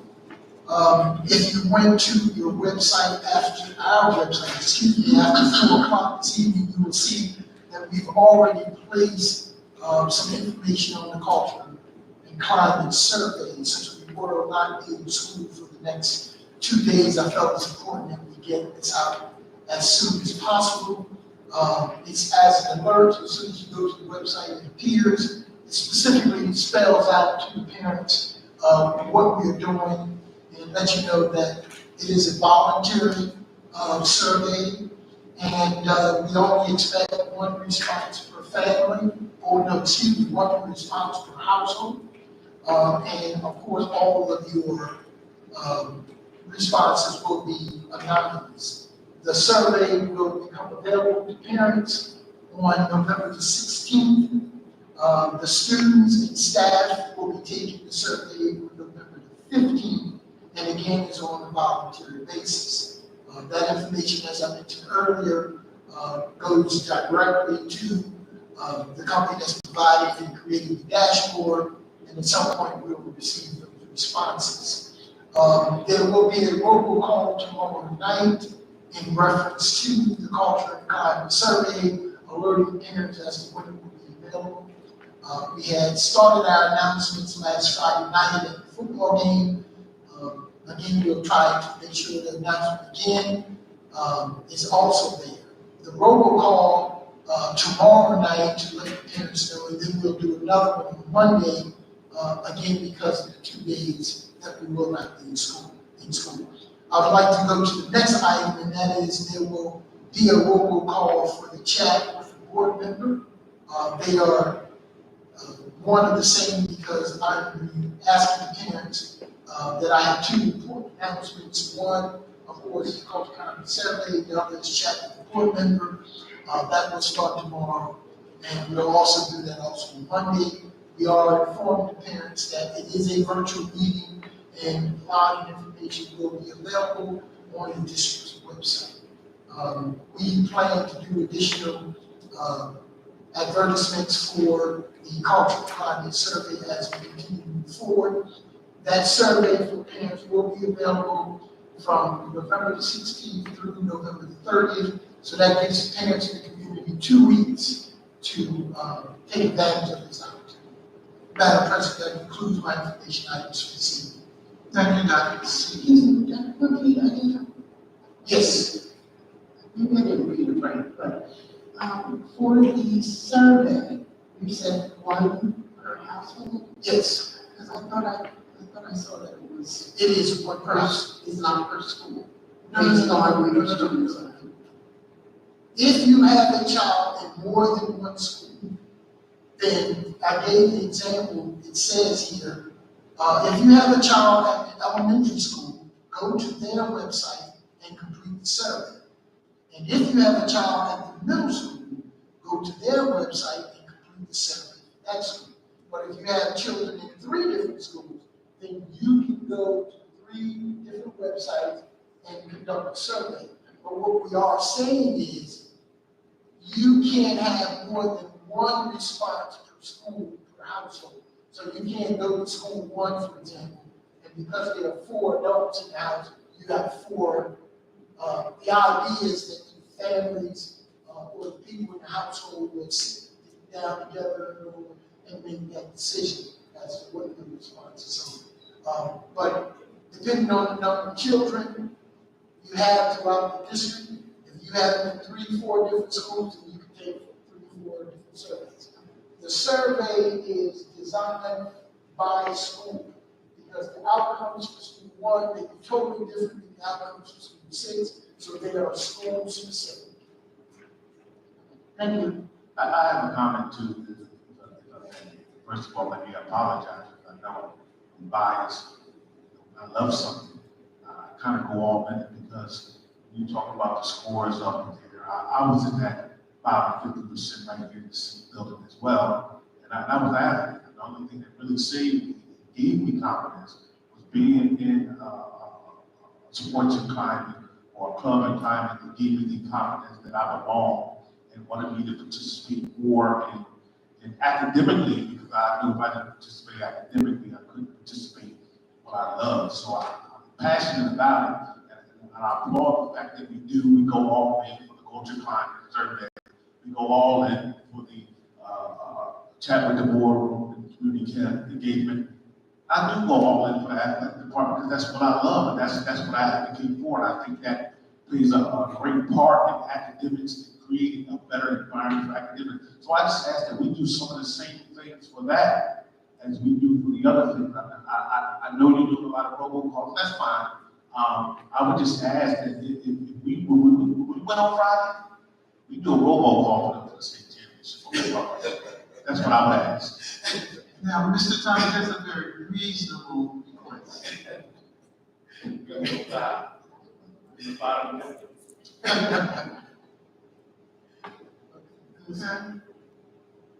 had an additional question in regards to the survey. If I started a timeline on when the results would be available to the district. They will determine that based on completion of the survey by the school district. The turnaround time can be quickly done. We have given them our timelines in terms of completion. They have not shared with us, but it won't be more than a week or two. I would like to be able to have those outcomes available in December. But before I definitively say it will happen, give me an opportunity to speak with them when we return, and at our next meeting, Ms. Davis, I'll be able to give you a definite date or time number. Follow up to that. Now, I know initially we were looking at climate surveys that would provide corrective action based on the responses to the survey. Is 5-star giving us any type of corrective plan, or is that something we would have to do in-house? We as a school district have the opportunity through professional development and analyzing the data that we receive through the survey. Each school, of course, because it is school specific, will have an opportunity to develop their action plan as to how they would like to address the findings. We have also taken it a step further and asked the building principals, based on those outcomes, when you start developing your goals for the following year, that those items are included in your plans for that next year. So we're going to be doing a lot around it, and we're not just going through the survey just for the sake of it. We want to use that data to improve the education environment of our school. So I would say yes, and 5-star will be assisting us in developing those plans. But first, they're going to show us how to analyze that data and how to make it more effective based on the goals that we would like to see happen. So at this point, Mrs. Nieves, give me an opportunity to do a follow-up with them when we return, and I'll be able to be more specific in my response to your questions. Dr. Moody? Yes. Will that survey be able to be taken at another time again? No, this is it. That's one time. That's why we're giving the community 2 weeks. They have 2 weeks, and I felt that 2 weeks was more than enough time. I think it's only going to, it's a very short, I mean, it's not a lengthy survey, but I felt that 2 weeks was more than enough time. And this is it. Now, we, at some point, after we've had an opportunity, maybe next year, go back in and see whether or not, based on what changes we may have made, whether or not they were effective, or people's opinion changed based on the things we put in place to address the data. So we have those opportunities available to us. That was one. Yes. It's on information items, right? Yes. Have the CAC applications been posted or are they available? Have the CAC applications been posted? Yes, as a matter of fact, if you can recall, at the beginning of last month, I indicated that the CAC application would be made available throughout the entire month of October with the ending date of October 31st. And to date, we received 3. So at our meeting November 21st, those 3 individuals have received letters of invitation asking them to come to our meeting on the 21st so that we can get a chance to see and speak with them, and they can get a chance to see and speak with us. Someone had asked me about it, and I did receive it on the website, so I just wanted to be sure that we had, It was on the website. Yes, we advertised, and applications were there for that entire month. So, no, I just looked today, because the question was just asked today, so I didn't see it, so that's why I wanted to bring it up. Okay. Thank you. Any other additional information? No, that concludes what I have presented, Madam President. Thank you. Moving on, old business, board members. In the open this at this time, I would just like to send out to remind us, again, we have our board self-evaluation, and I'm asking that we take the time to ensure that we go into NJSBA so that we can certainly complete our board self-evaluation by the end of the month. Any other old business anyone would care to discuss at this time? I'm not hearing none, I'm going to move on to new business. Would there be any new business? Any board members? I have some new business. Mr. Thomas? Once I go here, I go and talk about athletics again. I'd like to give a shout out to our youth, our 9 and 10-year-old Winslow Ballers, who's coached by one of our, I think, we're alumni, Khalil God, winning the state championship. We invite them up to our high school game on Friday to give them some acknowledgement because they are our students as well. We just want to encourage them and give them a sense of what it's going to be like when they come up to the Eagles' nest.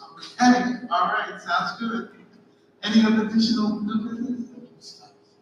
I just wanted to make one comment. I wanted to commend the administrators for the use of the email pushes that have been going out to parents. I have been receiving a lot of email communication from both of my children's school, and I appreciate that. I would also remind parents, if you're not receiving emails, to check, because that was the case with one of my schools, and it inadvertently got blocked. So if you're not getting emails from the school, please double check if they have the correct email, but it's not blocked or anything like that, because they're sending out information in regards to fundraisers, events. I know I just got an email communication to schedule parent-teacher conferences with both of my children, so be on the lookout for that.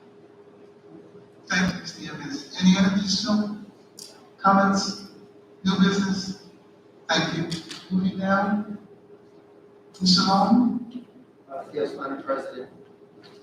The Winslow Township Board of Education highly values the input of citizens in making the important decisions that affect the children of our community.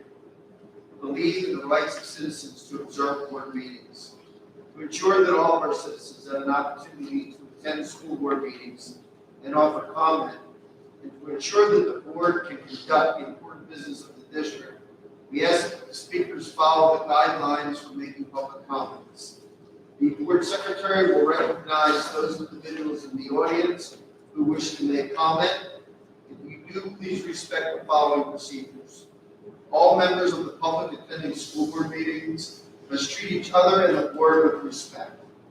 Please state your full name and address prior to addressing the board and the administration. Please limit your comments to 4 minutes. In the event we are unable to answer your questions, please leave your name, address, and telephone number where you can be contacted, and your questions will be answered within a reasonable time frame. And lastly, individuals offering citizen comment are not permitted to make personal attacks on any district employee, board member, or other testifier or member of the public. Thank you. Thank you, Mr. Long. At this time, board members, I'm asking for a motion to approve our moving into our public comment portion. Motion to move into public comments. Second.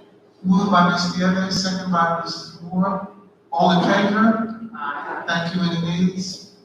We are now moving into our public comment portion. Will she come? Yes, Dr. Dale.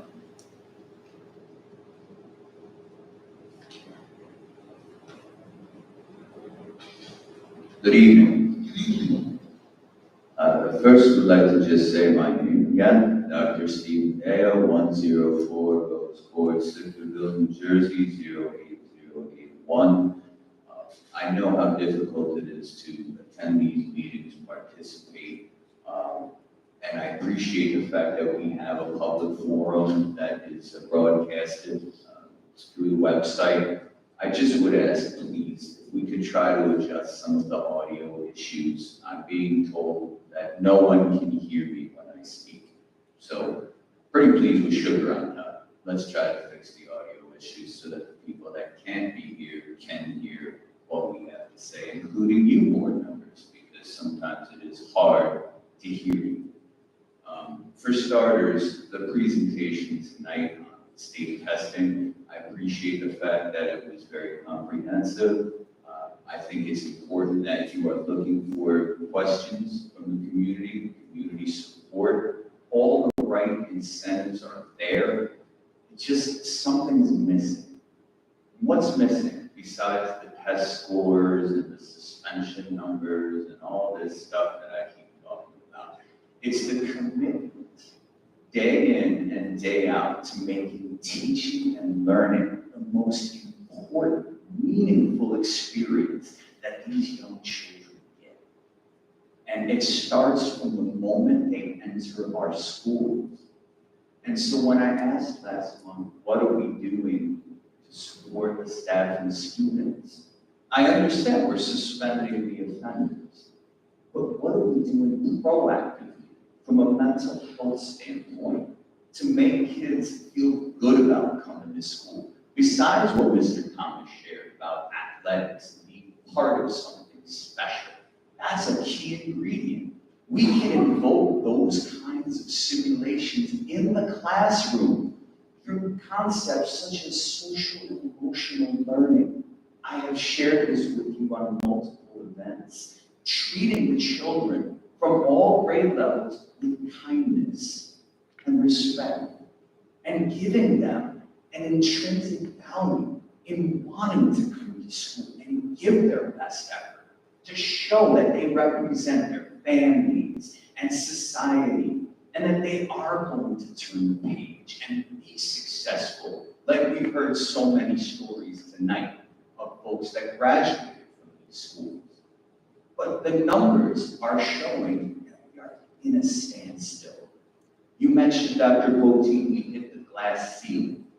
Well, if we're hitting it, what's the next step? And for me, the next step is how we are interacting with the children on a daily basis. Are we teaching them about who they are, their journey in life? Are we personalizing the instructional process? And are we giving these children enough mental health supports throughout their school day so A, they feel comfortable when they're ready to learn, and B, so that they're ready to take on meaningful relationships with the community and their peers. When I read these suspension reports and I see acts of physical violence and profanity against teachers, that doesn't say that the school officials aren't doing their job. No. That says we, as a community, need to reevaluate how we are treating the kids, staff, and our commitment to daily teaching and learning. Because once we cross that hurdle, we will all be able to celebrate the success of these schools. We will all be able to come together and rejoice in the fact that our kids met not only the state testing standards, but they're proud to be part of the Winslow Township public schools. And hopefully we'll start to not only close the achievement gap, but we'll also close the gap in how many students participate in the choice program, and the fact that this district has one of the largest numbers of students that withdraw from the public schools in search of a better, more comprehensive education. Thank you for your time. Ms. Chico? Debbie Murphy.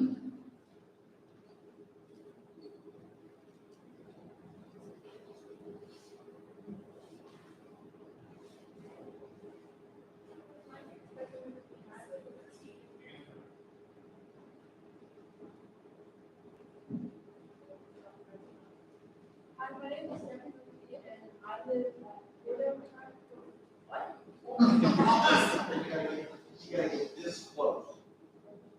Okay. You just start the voice. Hi, I'm Debbie Murphy, and I live in Fort Shire, New Jersey. And I don't have a question for the board. I just want to thank, especially Mr. Thomas. I'm a member of the Marching Band, and I know who came and supported us at our chapters and at our chapters at Eastern, and it's very nice to see somebody recognize what we do. And I heard him speak about football game, and I just wanted to let everybody in the community know you have to get your tickets before because they go so case, and they're sold on njfia.org, and you go on the tickets and you just select them as well. And they're $5, and it would be great to see some support for us. Thank you. Thank you.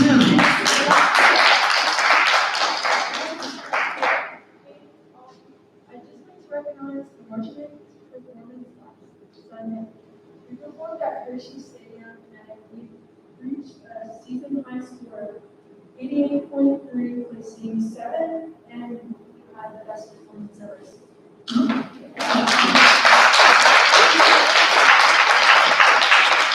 And for those who don't know, open class is that's the time. And so coming in 7th there is quite an accomplishment. Thank you, Ms. Murphy. Rod.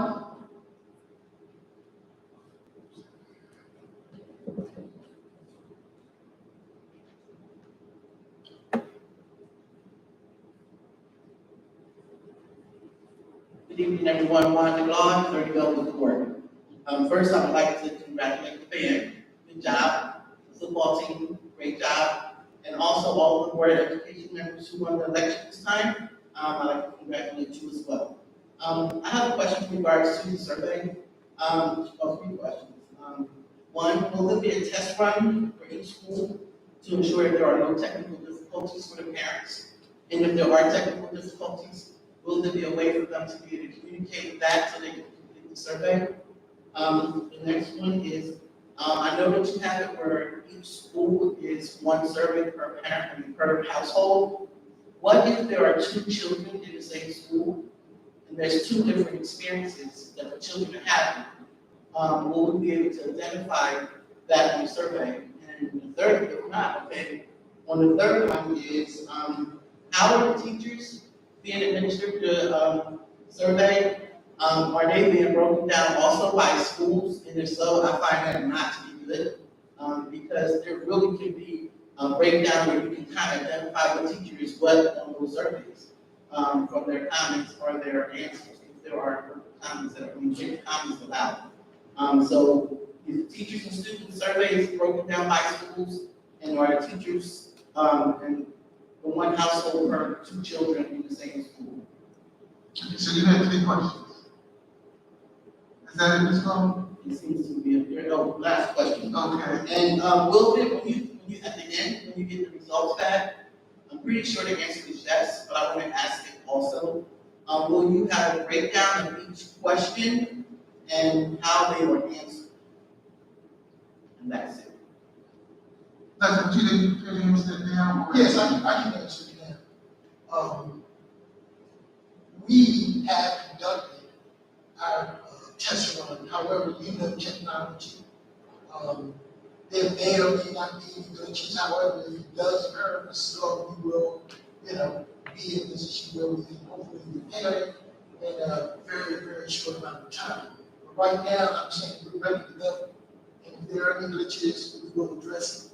The teachers will be anonymous. We will not know where their answers are coming from, because again, they never come to us. They go directly to the dashboard, and the only thing we get are results. We don't know who it is anyway, because you don't sign it by name or anything like that. So yes, the teachers will be anonymous. And if there are 2 children in the same school, you still should only have 1 survey.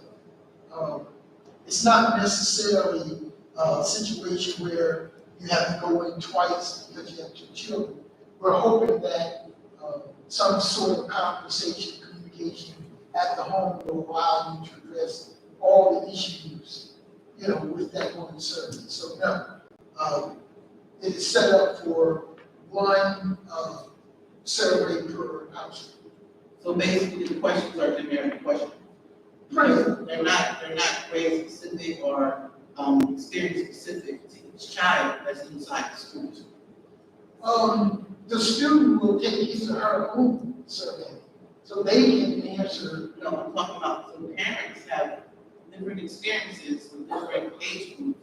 Like preschool teacher and a sixth grade teacher, they may have issues with the preschool level, but not having issues with the sixth grade level. So how do you justify or be able to answer it correctly? Well, without taking the survey myself, of course, I'm not privy to the exact questions, but I'm hoping that the survey will allow the parent to be able to address those issues. Like after we have multiple kids with things. Yes, I'm hoping that the other will allow the parent to address whatever those issues are. Okay. Thank you. You're welcome. Ms. Chico? Jennifer McCon. I'm sorry, I didn't get the last name. Brittany? Could you spell that, please? It's Brittany. Brittany. So Jennifer Brittany, 87 North Grove Street. I have two specific questions in regards to the survey and one about the check. So tonight we heard more about the culture survey, the climate survey, and you mentioned that the students are taking an individual survey. I'd like to understand a little bit more about what the expectations are for the students. When we first heard about the survey, I was not aware that students were taking them. Mind you, I haven't worked with them, so I'd just like to be aware of what the expectations are so that I can talk to my child about that before he's exposed to. Second is about the survey and where it's going. The way you explained it this evening, it sounds like it's being issued out to the community, meaning those of us parents that have students in the district. I am curious, the gentleman's point, about a lot of students that are choosing out.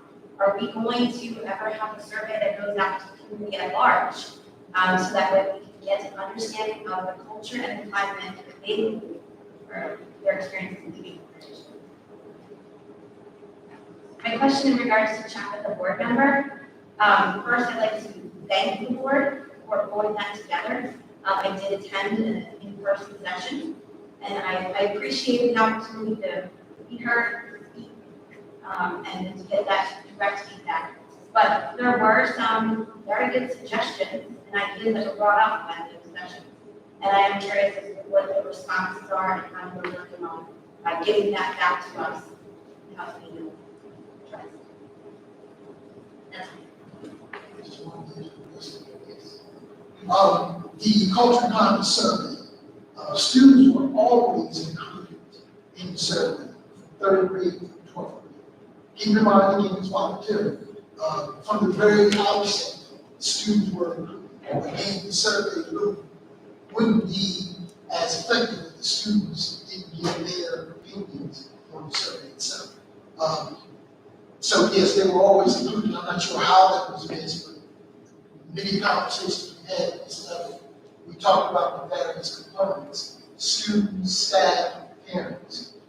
As far as community at large, this survey will not address the community at large. This is primarily culture and climate within the schools itself.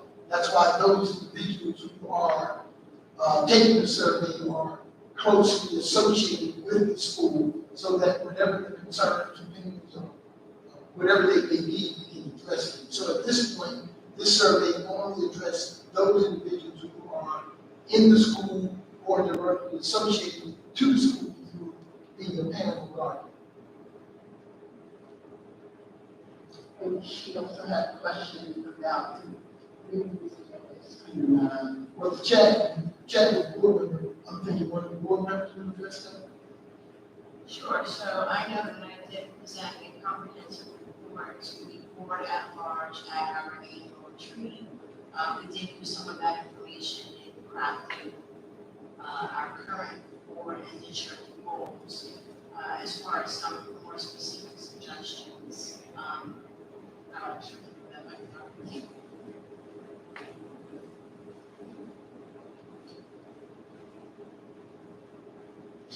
She gave it back to you. What about? So is that, I'm sorry. No, I said I had given a very comprehensive report at our board retreat, and we used some of the suggestions when we were crafting our board and district goals as far as some of the specific suggestions that I think Mrs. Britton is referring to.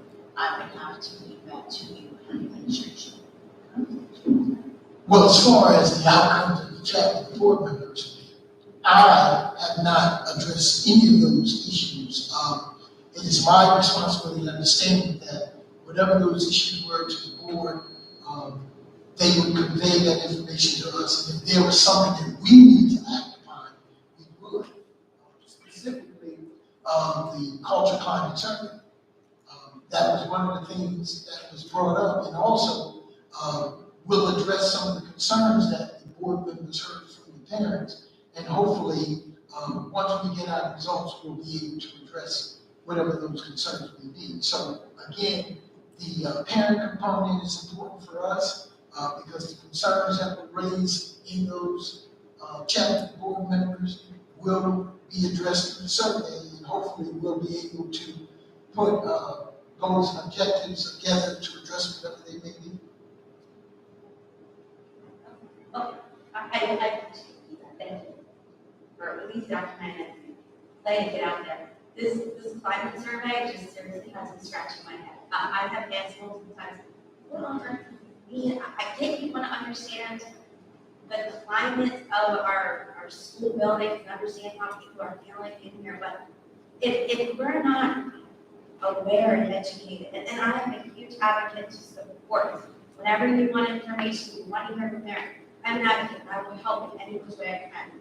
When I'm not educated to explain to somebody what is going to be part of the survey, what are they expecting from us, how is this going to help us, I can't be that advocate for you. And it's too big for me. That's all I've got to say. It's too big. I don't understand. I don't even know how to let my son answer any of this. Right. Well, and I understand that. And again, it is voluntary. However, the recommendation for a cultural climate survey came to us through the community, and it was given to us, suggested to us. Board members stated that that is something we'll do. I was asked to conduct it, and here we are. So if the community, through the Citizens Advisory Committee, make recommendations that the board feel feasible and ask me to take action on it, that's where we are. So I would just ask, the members of the community who felt it was important that we get this information and collect this data, then so be it. But I can't address why specifically, because again, it came from a community and we are addressing it accordingly. Mrs. Claude, did you want to address that because you are a member of that committee? Thank you. Thank you. I believe listening to the parent right here, what she may be having a concern with is how is it going to be administered to her child that's in third grade to effectively answer those questions that's on that survey. And that's the question that I believe that she's trying to get. Is how will a third grader be able to do this survey and how is it being administered to her child? And she can't coach him or how. Well, yeah. Well, it's not a matter of coaching. We don't. How is it being administered to a third grader? Okay, because if the third grade question is going to be the same as the 12th grade question, are they different? Like these are the kind of questions in regards to a survey.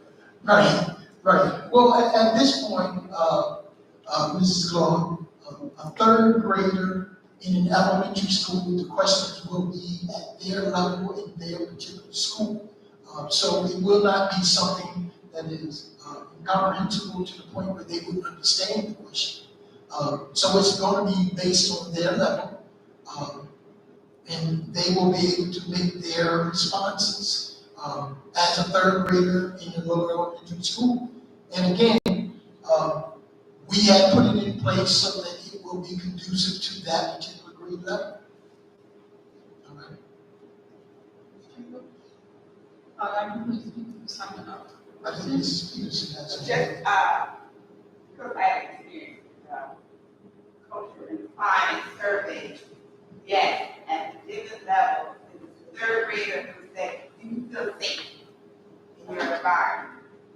Do you feel that some of your needs are being taken care of? So those are some of the things. What does it need to be? The emotional.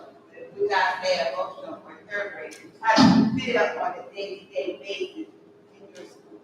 So in some of those questions, when you get higher up to the 12th grade level, it would say, what do you think of your well-being in the school that you are going? So it's other questions. But it's more specific to the age level. Okay. Okay. Board members, at this time, I'm asking for a motion to adjourn our public comments. I believe that there's nothing, no, thank you, to adjourn our motion, to adjourn our public comment portion of this meeting. Motion to adjourn public comments. Second. Moved by Ms. Neville, second by Ms. Moore, all in favor? Any nays? Thank you. Mr. Long? Yes, Madam President, there is a need for an executive session this evening. In accordance with the requirements of the Open Public Meetings Act, we will be adjourning into an executive session at approximately 9:15. If my eyes don't deceive me. They don't. Of the 9 exceptions which we can enter into an executive session, the items for tonight will be item 1, matters which by federal or state statute or court rule are required to be kept confidential.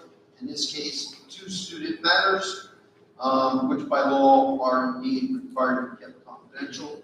And item 7, any pending or threatening litigation, which will be a discussion with the board regarding the matter del Crucio et al. Versus the Winslow Board of Education. I would anticipate that we would be in executive session for approximately 60 minutes, and there may or may not be action coming out of executive session. Thank you, Mr. Long. At this point, board members, I'm asking for a motion to approve our moving into executive session. Motion to go into executive session. Second. Moved by Ms. Neville, second by Ms. Moore. Roll call, please. Ms. Stratton? Yes.